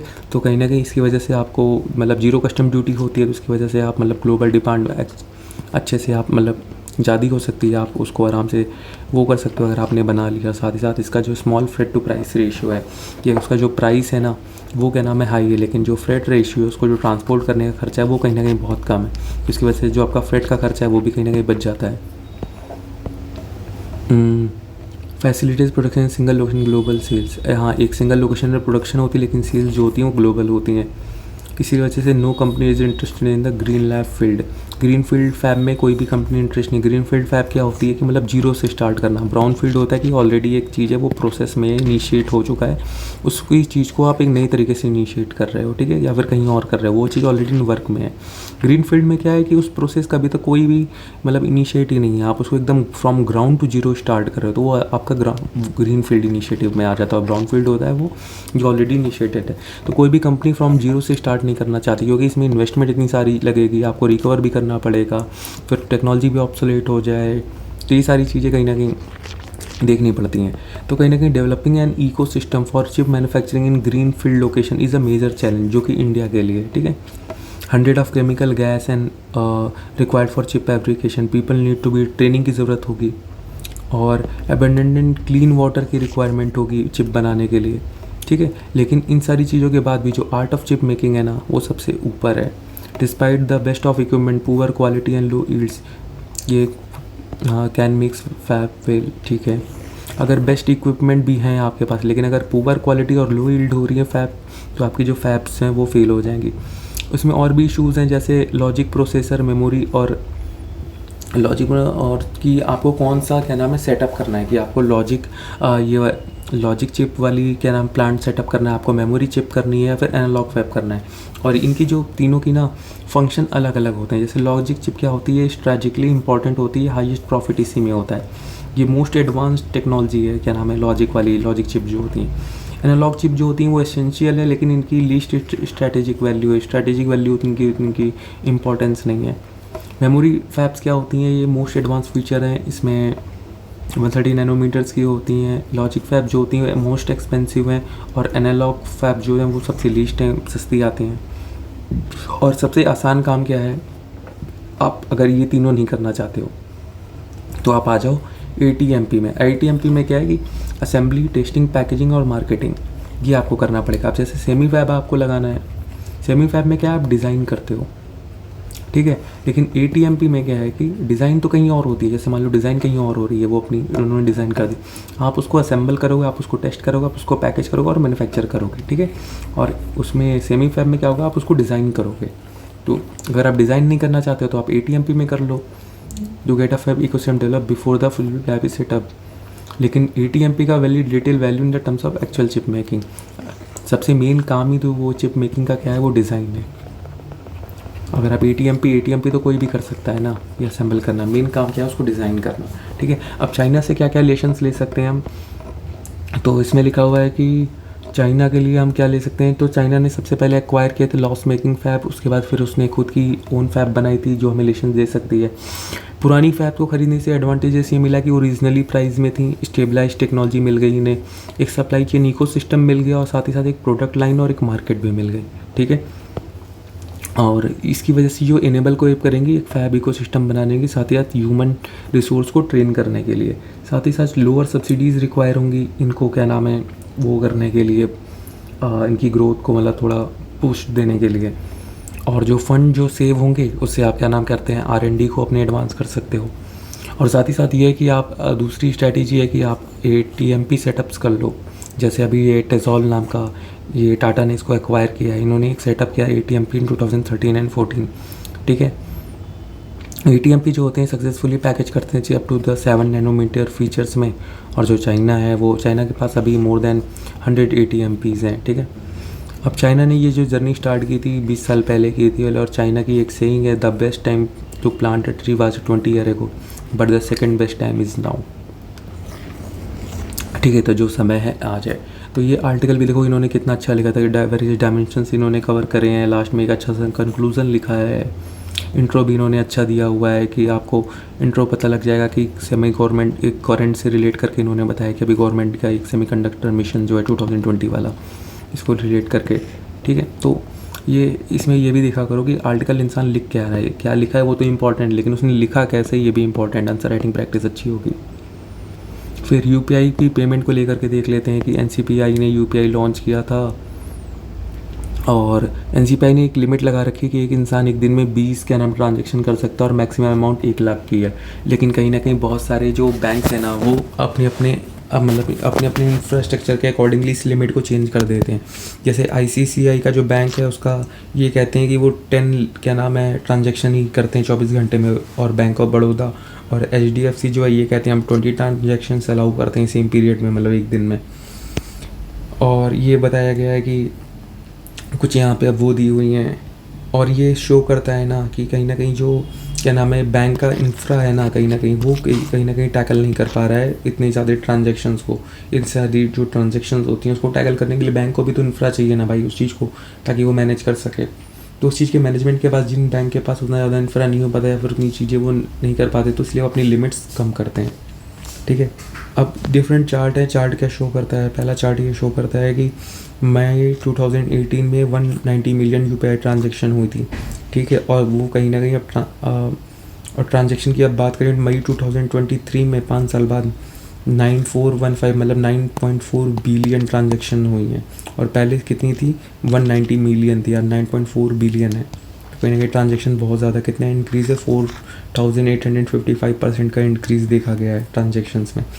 दूसरी चीज़ ये बोली गई है कि रिटेल पेमेंट्स में 2017-2018 में जो रिटेल पेमेंट का शेयर था UPI का वो सिर्फ 5.9% था, और अब क्या नाम है इंक्रीज़ होकर 73% हो गया है। तो देख रहे हो मतलब 5.9 से 73% तक ये जंप हुआ है। तो कहीं ना कहीं मतलब काफ़ी हाई शेयर एक्वायर कर लिया है। इस क्रेडिट कार्ड का जो शेयर था क्या नाम है रिटेल पेमेंट्स वो अब डिक्रीज़ हो गया, पहले वो 11% था, अब वो सीधे 2.5% हो गया। तो कहीं ना कहीं जो क्रेडिट कार्ड की इंपॉर्टेंस थी आज के टाइम पे हमारे रिटेल सेगमेंट में वो भी कहीं ना कहीं डिक्रीज़ होती जा रही है।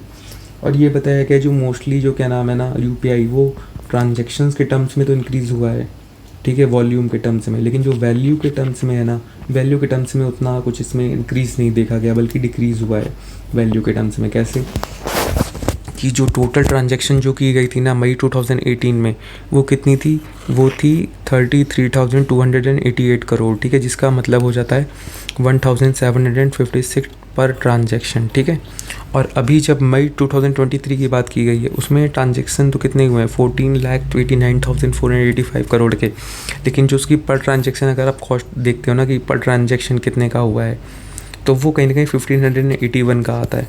तो कहीं ना कहीं ये देखा गया है ना कि कहीं ना कहीं 175 रुपीज़ का डिफरेंस आया है पर ट्रांजैक्शन पे, ठीक है। एक एवरेज जो अगर हम निकालें कि एक एवरेज ट्रांजैक्शन कितने की हो रही टोटल ट्रांजैक्शन में से, तो वो कहीं ना कहीं ये बताया गया है कि mostly in the terms of value में इंक्रीज़ वॉल्यूम में इंक्रीज़ हुआ है, बट द वैल्यू कहीं ना कहीं उतनी अच्छे से इंक्रीज़ नहीं हुई है।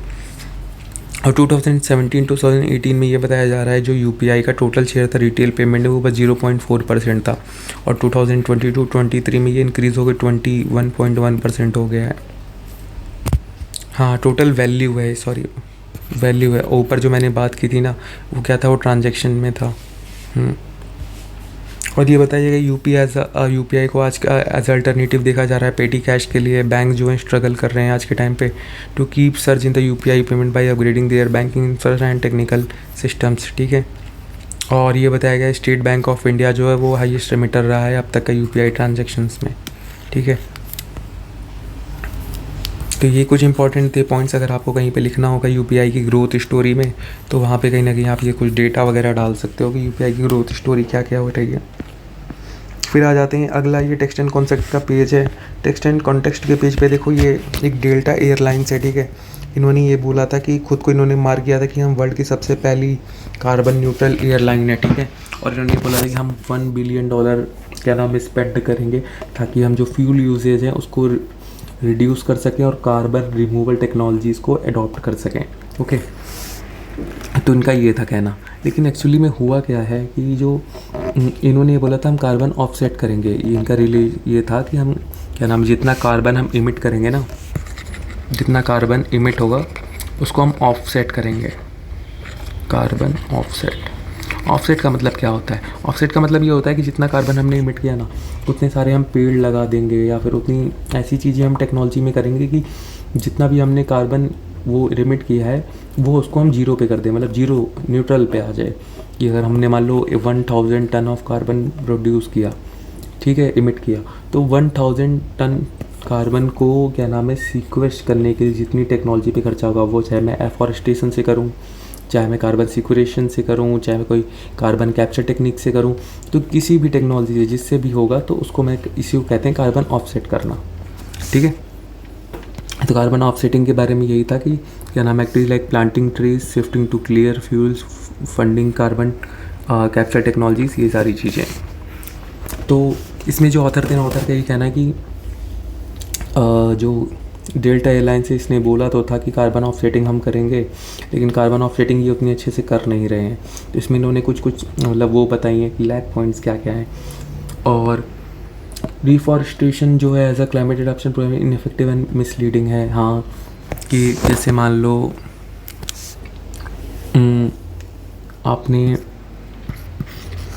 आपने क्या नाम है 1000 टन आपने क्या नाम है वो किया, ठीक है, आपने कार्बन इमिट किया। अब इस कार्बन इमिट करने के लिए आप ये कहोगे मैं रिफॉरेस्टेशन कर दे रहा हूँ। आपने एक तो पहली चीज़ क्या किया कि आपने इस कार्बन को इंक्रीज़ किया है, प्लस हुआ है ये। अब आप कह रहे हो कि मैं रिफॉरेस्टेशन करके इस कार्बन को मैं वापस कर लूँगा, तो इसकी क्या गारंटी है ये जो आपने इतना कार्बन निकाला ये पूरा सीक्वेस्ट हो जाएगा, पहली चीज़। और दूसरी चीज़ ये बोली गई है कि मतलब और ये ऑफसेट प्रोग्राम तभी वर्क करते हैं जब आप कार्बन को रिमूव करते हो या रिड्यूस करते हो, ठीक है। लेकिन आप इसको क्या कर रहे हो, आप तो एडिशनल कार्बन ऑलरेडी ऐड कर रहे हो। ऑफसेट तब होगा ना जैसे कि आपने कार्बन मान लो एक्स्ट्रा प्रोड्यूस ही नहीं किया, आपने मतलब जीरो कार्बन प्रोड्यूस किया, लेकिन आपने फिर भी पेड़ लगाए ताकि क्या नाम है जो कार्बन में एडिशनल कार्बन है वो कहीं ना कहीं जो उसमें है एटमॉस्फेयर में उसको हम एब्जॉर्व कर लें। तब होगा कि आपने कार्बन ऑफसेट किया है। आपने तो कार्बन ऑफसेट नहीं, आपने तो एडिशनल खुद के 1000 टन एडिशनल आपने प्रोड्यूस करे, उसके लिए भी फिर आप पेड़ लगा रहे हो, वो भी पता नहीं ये 1000 जो टन है वो सीक्वेस्ट होंगे कि नहीं होंगे, उसकी भी तो गारंटी नहीं है ना। तो कार्बन ऑफसेट जो कर रहे हो वो तो कहीं ना कहीं आप एक तरीके से लोगों को पागल ही बना रहे हो कि भाई हमने कर दिया, हम वो हैं। और इसमें तो फिर एक कॉन्सेप्ट आ जाता है कि ग्रीन वॉशिंग का। ग्रीन वॉशिंग हो जाता है कि जहाँ पे नाम उनको बोला जा रहा है कि भाई हम तो क्या नाम है ग्रीन फ्रेंडली हैं, हमारी जो फ़्लाइट है वो ग्रीन फ्रेंडली है, हम कोई भी कार्बन इमिट नहीं करते हैं, हम पूरा इको फ्रेंडली जो प्रोसीजर है वो अडॉप्ट करते हैं। बट एक्चुअली में आप कर तो ये रहे ही नहीं हो ना, आपका फ़्लाइट तो इको फ्रेंडली कहाँ से हो गया? आप इतनी क्या नाम है आप ट्रिप कर रहे हो, आपकी फ़्लाइट से इतना फ्यूल हो रहा है आप, लेकिन आप फ्यूल मतलब उसकी चीज़ को आप तो कर ही नहीं रहे हो। तो एक तरीके से ग्रीन वॉशिंग ही हो गया ना कि आप लोगों को पागल बना रहे हो ग्रीन फ्रेंडली और इको फ्रेंडली होने के नाम पर, ठीक है। और इन्होंने क्या बोला है कि एयरलाइंस को अगर फोकस करना है डीकार्बनाइजिंग में commercial factor with the help of sustainable aviation fuel, hydrogen and full electric propulsion techniques, तो इनको कहीं ना कहीं अगर आपको डीकार्बनाइज करना है तो कहीं ना कहीं आपको सस्टेनेबल एविएशन फ्यूल का यूज़ करना पड़ेगा, हाइड्रोजन का यूज़ करना पड़ेगा और फुल्ली इलेक्ट्रिक प्रोपल्शन टेक्निक को आपको यूज़ करना पड़ेगा, ठीक है। तो कि इलेक्ट्रिक प्रोपल्शन टेक्निक हो आप ये फॉसिल फ्यूल वाला जो प्रोपल्शन टेक्निक है उसको कहीं ना कहीं आपको हटाना पड़ेगा, ठीक है। तो इस आर्टिकल में यही दो मेन टर्म थे जो मैंने आपको बता दिए, एक ये था कार्बन ऑफसेटिंग और एक ग्रीन वॉशिंग। इसके अलावा और उतना कुछ खास नहीं है। और कार्बन ऑफसेटिंग के जो मतलब इन्होंने जो थोड़ी चीज़ें बताई हैं वो भी मैंने आपको बता दिया। अब ये आ जाते हैं कि अभी वो था कंटेंशन हुआ था कोल इंडिया और सीसीआई के बीच में कि CCI competition commission of India ने कोल इंडिया पे फ़ाइन लगा दिया था।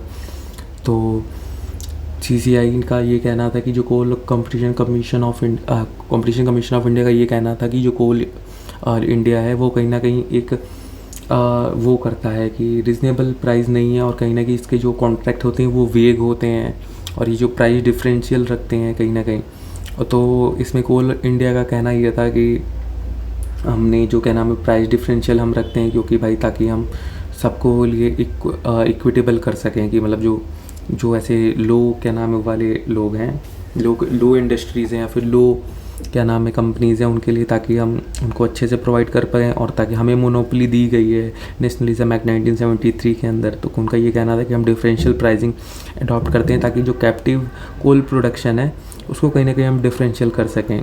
डिफरेंशियल प्राइसिंग उनकी इनकन्सिस्टेंट हो सकती है मार्केट प्रिंसिपल के लिए, लेकिन कहीं ना कहीं ऑपरेटिंग इकोसिस्टम के लिए कहीं ना कहीं बहुत अच्छी है, और जो उनका मेन ऑब्जेक्टिव है वेलफेयर ऑब्जेक्टिव, ठीक है, उसको कहीं ना कहीं ये डिफरेंशियल प्राइसिंग कहीं ना कहीं वो कर रही है, परस्यू कर रही है।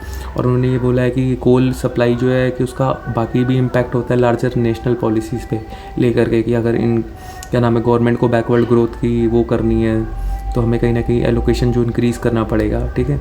तो उनका ये कहना है कि जो पीएसयू है वो कहीं ना कहीं कॉमर्शियल स्पेयर में ऑपरेट नहीं करती है। उनका ये कहना था कि 345 में से 462 माइंस हैं उनके कहीं ना कहीं कॉम्युलेटिव लॉस में आ रही हैं इसी को लेकर। लेकिन क्या नाम है कोल कंपटीशन ऑफ इंडिया ने ये बोल दिया कि इनको क्या नाम है कि वो क्या बोला था इन्होंने कि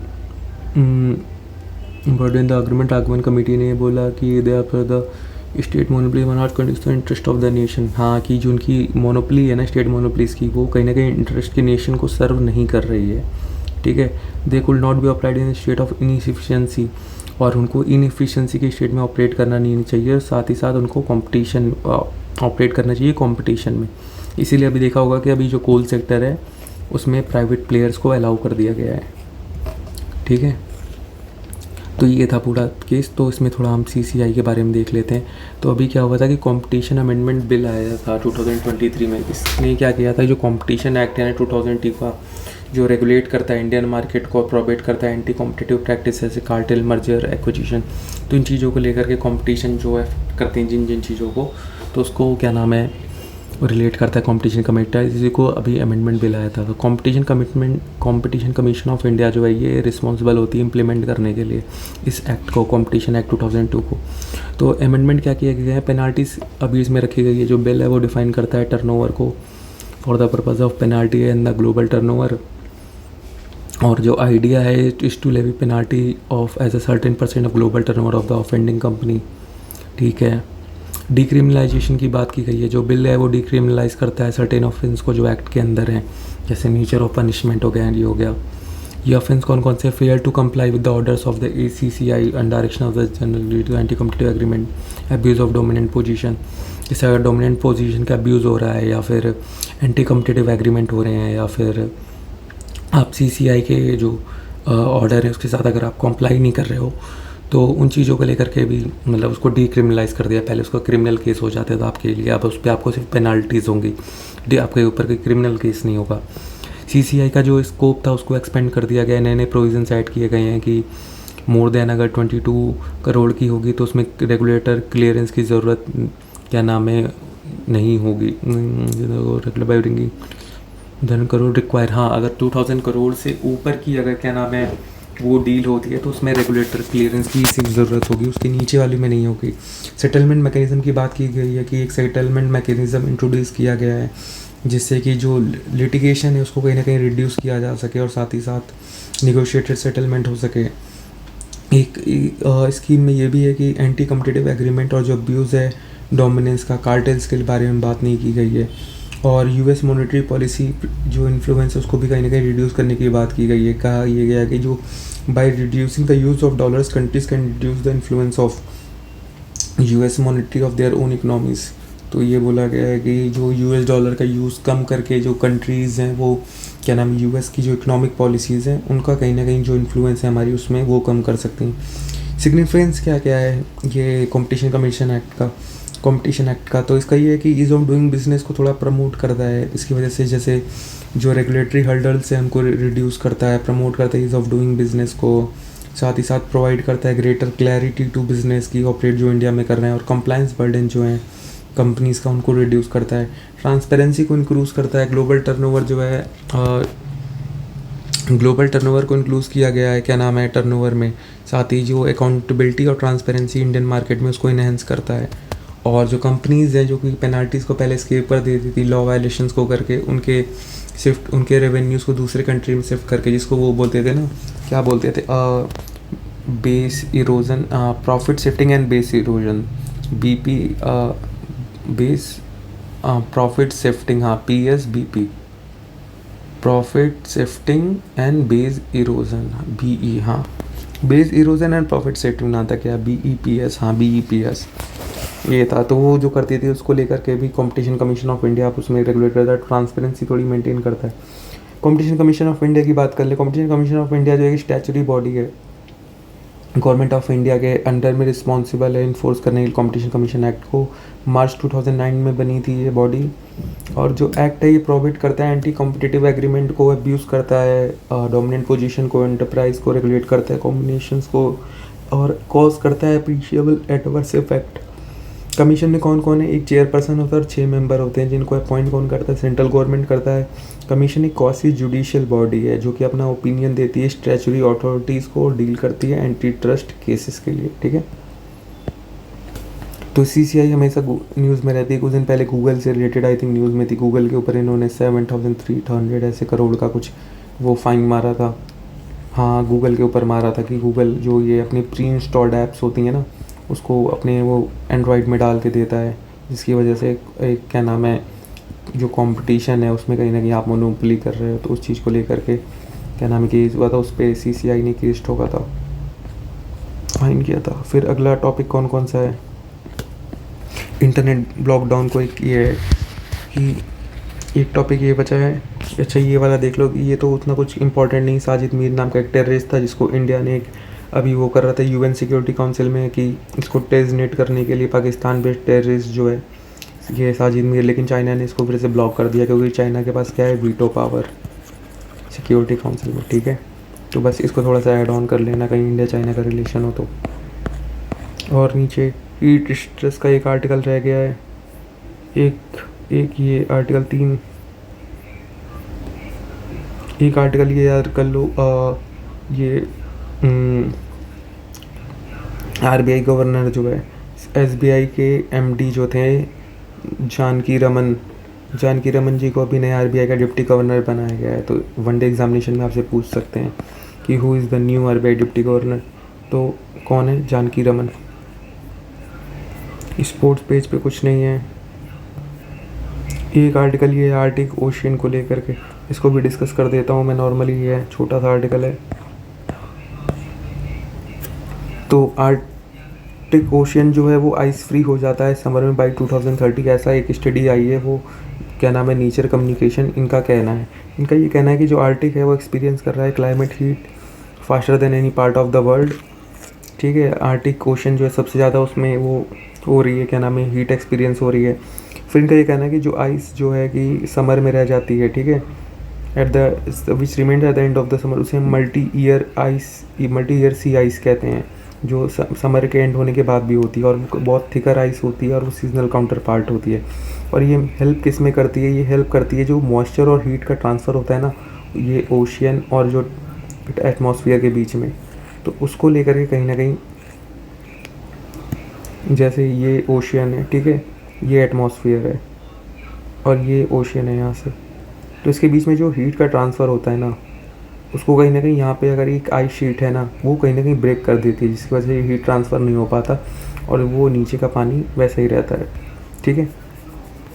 और ये बताया जा रहा है कि ये जो क्या नाम है, ये मल्टी लेयर सी आइस है ना, ये कहीं ना कहीं अब धीरे धीरे श्रंक होती जा रही है 40 ईयर्स से, ठीक है। और कितनी श्रंक हुई है, equivalent to the size of India, ठीक है। और ये एक बिग सिग्नल है कि fundamental change to the climate system.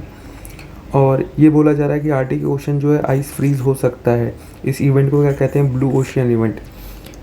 ये क्वेश्चन आ सकता है CS UPSC civil service examination pre में, ये पूछ सकते हैं, वनडे एग्जामिनेशन में भी पूछ सकते हैं कि which of the phenomena is related to the blue ocean event. तो ब्लू ओशन इवेंट याद रखना किस चीज़ से रिलेटेड है, कि जब ओशियन कोई भी आइस फ्री हो जाता है तो उसे ब्लू ओशन हम कहते हैं। पहले वो वाइट में होता है फिर ब्लू में बन जाता है, ठीक है।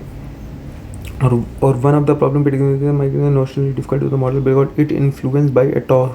हाँ, ये जो ब्लू ओशियन इवेंट होता है ये दोनों चीज़ों से क्या नाम है इन्फ्लुएंस होता है, एटमॉस्फेरिक सर्कुलेशन और ओशनिक सर्कुलेशन। और ओशनिक सर्कुलेशन में क्या होता है, जैसे वार्म ओशन करंट होती हैं और कोल्ड ओशन करंट होती हैं, ठीक है, ये इन दोनों का होता है। और एटमॉस्फेरिक क्या नाम है सर्कुलेशन में क्या होता है, एटमॉस्फेरिक सर्कुलेशन में जो विंड का सर्कुलेशन होता है ना, पोलर विंड जो होती हैं, उसके बाद वेस्टर्लीज होती हैं, ईस्टर्लीज होती हैं, जेट स्ट्रीम्स जो होती हैं, तो इन सब का भी इम्पैक्ट जो होता है वो भी कहीं ना कहीं इनकी इस इवेंट ब्लू ओशन इवेंट पे होता है दोनों का।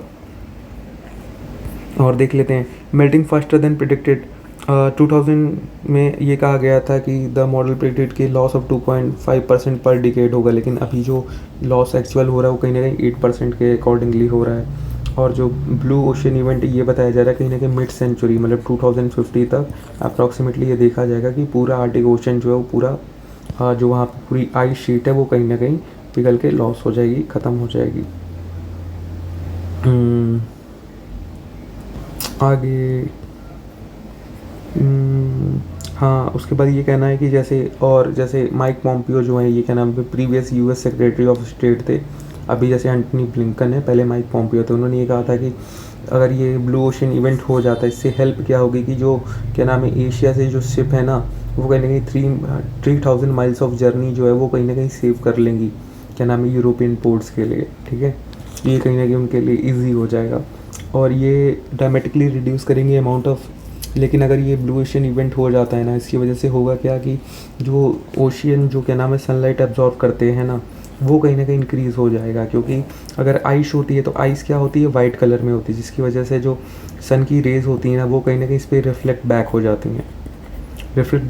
जो एल्बिडो होता है ना फिर अर्थ का वो कहीं ना कहीं से ठीक रहता है कि जितनी रोशनी आ रही है उसमें से बहुत सारी रिफ्लेक्ट हो जाएगी। लेकिन अगर जब ये ब्लू ओशियन हो जाएगा तो ये अगर ये वाइट आइस यहाँ से ख़त्म हो जाएगी तो इसकी वजह से क्या होगा, जो सन की रेस पड़ेंगे वो डायरेक्ट ओशन में एब्जॉर्ब हो जाएंगी, जिसकी वजह से यहाँ पे ओशन का जो टेम्परेचर है वो कहीं ना कहीं इंक्रीज़ होगा और ज़्यादा, जिसकी वजह से वो ग्लोबल वार्मिंग को और एक्सेलरेट करेगा। इसको एक पॉजिटिव फीडबैक फिनोमेना कहते हैं। जैसे ये पानी अगर यहाँ का गर्म हो गया तो उसके साथ वाला पानी भी गर्म होगा, यहाँ पे जो आइस शीट है वो भी पिघलेगी, जिसकी वजह से ये कहा जा रहा है जो ग्रीन लैंड आइस शीट है ना वो भी मेल्ट करना चालू हो जाएगी और ज़्यादा, ठीक है। और जो loss of sea ice in summer की वजह से क्या होगा, एटमॉस्फेरिक सर्कुलेशन में भी चेंज होगा, स्टॉर्म स्ट्रैक्स होंगे और जो ओशन बायोलॉजिकल एक्टिविटी है ना इसमें भी कहीं ना कहीं बहुत ज़्यादा इम्पैक्ट पड़ेगा, ठीक है। तो ये 3 भी मैंने आपको बता दिए। तो ये एक आर्टिकल था आर्टिक ओशन को लेकर के। तो कितने आर्टिकल आज के रह गए हैं आज के भी आर्टिकल रह गए। एक ये आर्टिकल रह गया जुवेनाइल वाला, और ये आर्टिकल भी मैं ऐसे बता देता हूँ, उतना इम्पोर्टेंट नहीं है। चाइल्ड लाइन को लेके अभी क्या नाम है women and child development ministry जो है इन्होंने ये बोला है कि जो नंबर था इनका 1098, ठीक है, 1098 को ये मर्ज कर रहे हैं 112 लाइन। इनका ये कहना है, ठीक है, कि इनका ये कहना है कि 1 नेशन में 1 हेल्पलाइन होनी चाहिए, ठीक है। तो चाइल्ड लाइन जो 1098 है इसको ये मर्ज कर रहे हैं emergency response support system ERSS 112 के साथ, ओके। और इनका ये कहना है कि 2 लाइन्स होने की वजह से क्या नाम है दिक्कत होती है, क्योंकि ये जो 1098 है ना इसको ऑपरेट अलग क्या नाम है सिस्टम करता है और 112 को अलग ऑपरेट करता है, जिसकी वजह से अगर 190 पे आउट करता है तो 112 वाला जो सिस्टम है ये अटैच है पुलिस से भी, फायर से भी और एम्बुलेंस से भी। लेकिन 1098 जो है वो कहीं ना कहीं अटैच नहीं है, जिसकी वजह से पुलिस, फायर और क्या नाम है एम्बुलेंस के बीच में जो इंटर ऑपरेबिलिटी होती है ना वो कहीं ना कहीं अच्छे से नहीं हो पाती। तो इस वजह से कहीं ना कहीं इस सिस्टम को ऑपरेट करने में इनएफिशिएंट, मतलब ये उतना एफिशिएंट नहीं है। तो इस वजह से इन दोनों सिस्टम को साथ में मर्ज किया जा रहा है ताकि बेटर क्या नाम है इफेक्टिव सर्विस डिलीवरी की जा सके, ठीक है। और इन्होंने ये बोला कि इंश्योर करेंगे dedicate 24/7 women and child development control room हो, और साथ ही साथ इन्होंने ये बोला है डिस्ट्रिक्ट लेवल पे एक चाइल्ड हेल्पलाइन यूनिट होनी चाहिए जो कि चिल्ड्रन प्रोटेक्शन यूनिट के अंडर में काम करेगी। ओके। और मिनिस्ट्री ने साथ ही साथ centre development for advance computing जो केरला है उसको क्या नाम है, एक ये भी बोला है कि एक ऑटोमेटेड सोल्यूशन प्रोवाइड करने के लिए फॉर द चाइल्ड हेल्पलाइन 1098 की, मतलब अगर आप किसी को इसको कॉल करो तो ये अपने आप होता है ना, ऑटोमेटेड सोल्यूशन होता है, मशीन होती है वो पूछती है ये एक दवाई है तो वो दवाई है, फिर आप अपनी जानकारी दीजिए, फिर आपकी जानकारी के अकॉर्डिंगली वो आपको क्या नाम है वहाँ पे जो सर्विस है वो ऑटोमेटिकली ही प्रोवाइड करते हैं। ठीक है। और 2-3 तरीके की बताई गई कि 1098 पे जो कॉल्स होंगी वो कहीं ना कहीं 3 तरीके की आएंगी, एक होगा इमरजेंसी कॉल्स, एक होगा नॉन इमरजेंसी और एक होगा इंफॉर्मेटिव कॉल्स। इन 3 चीज़ों के बारे में बताया गया। तो ये एक आर्टिकल था चाइल्ड प्रोटेक्शन से रिलेटेड, अगर कहीं आपका एक वो है मतलब आपने नोट्स बना रखे तो उसमें ऐड ऑन कर देना। तो एक आर्टिकल ये हीट स्ट्रेस का रह गया है, एक आर्टिकल ये जुवेनाइल वाला एडॉप्शन रूल्स को लेकर के रह गया है। तो ये 2 आर्टिकल हो गए, ये भी मैंने बता दिया। और एक तीसरा आर्टिकल ये रह गया इंटरनेट शटडाउन, और साथ में जो इंडियन इकोनॉमी वाला था मेरा। ठीक है, ये 3 आर्टिकल आज के, हाँ तो ये 3 आर्टिकल 1 घंटा 50 मिनट हो गए आज भी, बिना एडिटोरियल इतने कम थे तब भी। चलो कोई नहीं, आर्टिकल वैसे अच्छे थे, पढ़ के मज़ा आया होगा। ठीक है, तो 3 आर्टिकल आज के रह गए हैं, इसको भी मैं कवर कर दूँगा। ठीक है, एक डेडिकेटेड वीडियो लेके आ जाऊँगा, ये पूरे जितने हफ्ते में जितने आर्टिकल्स बचे रह रहे हैं ना सबके, तो वो सारे कवर हो जाएंगे। आज जितना मिल जाए आज का उतना रख लो। चलो ठीक है, बाय।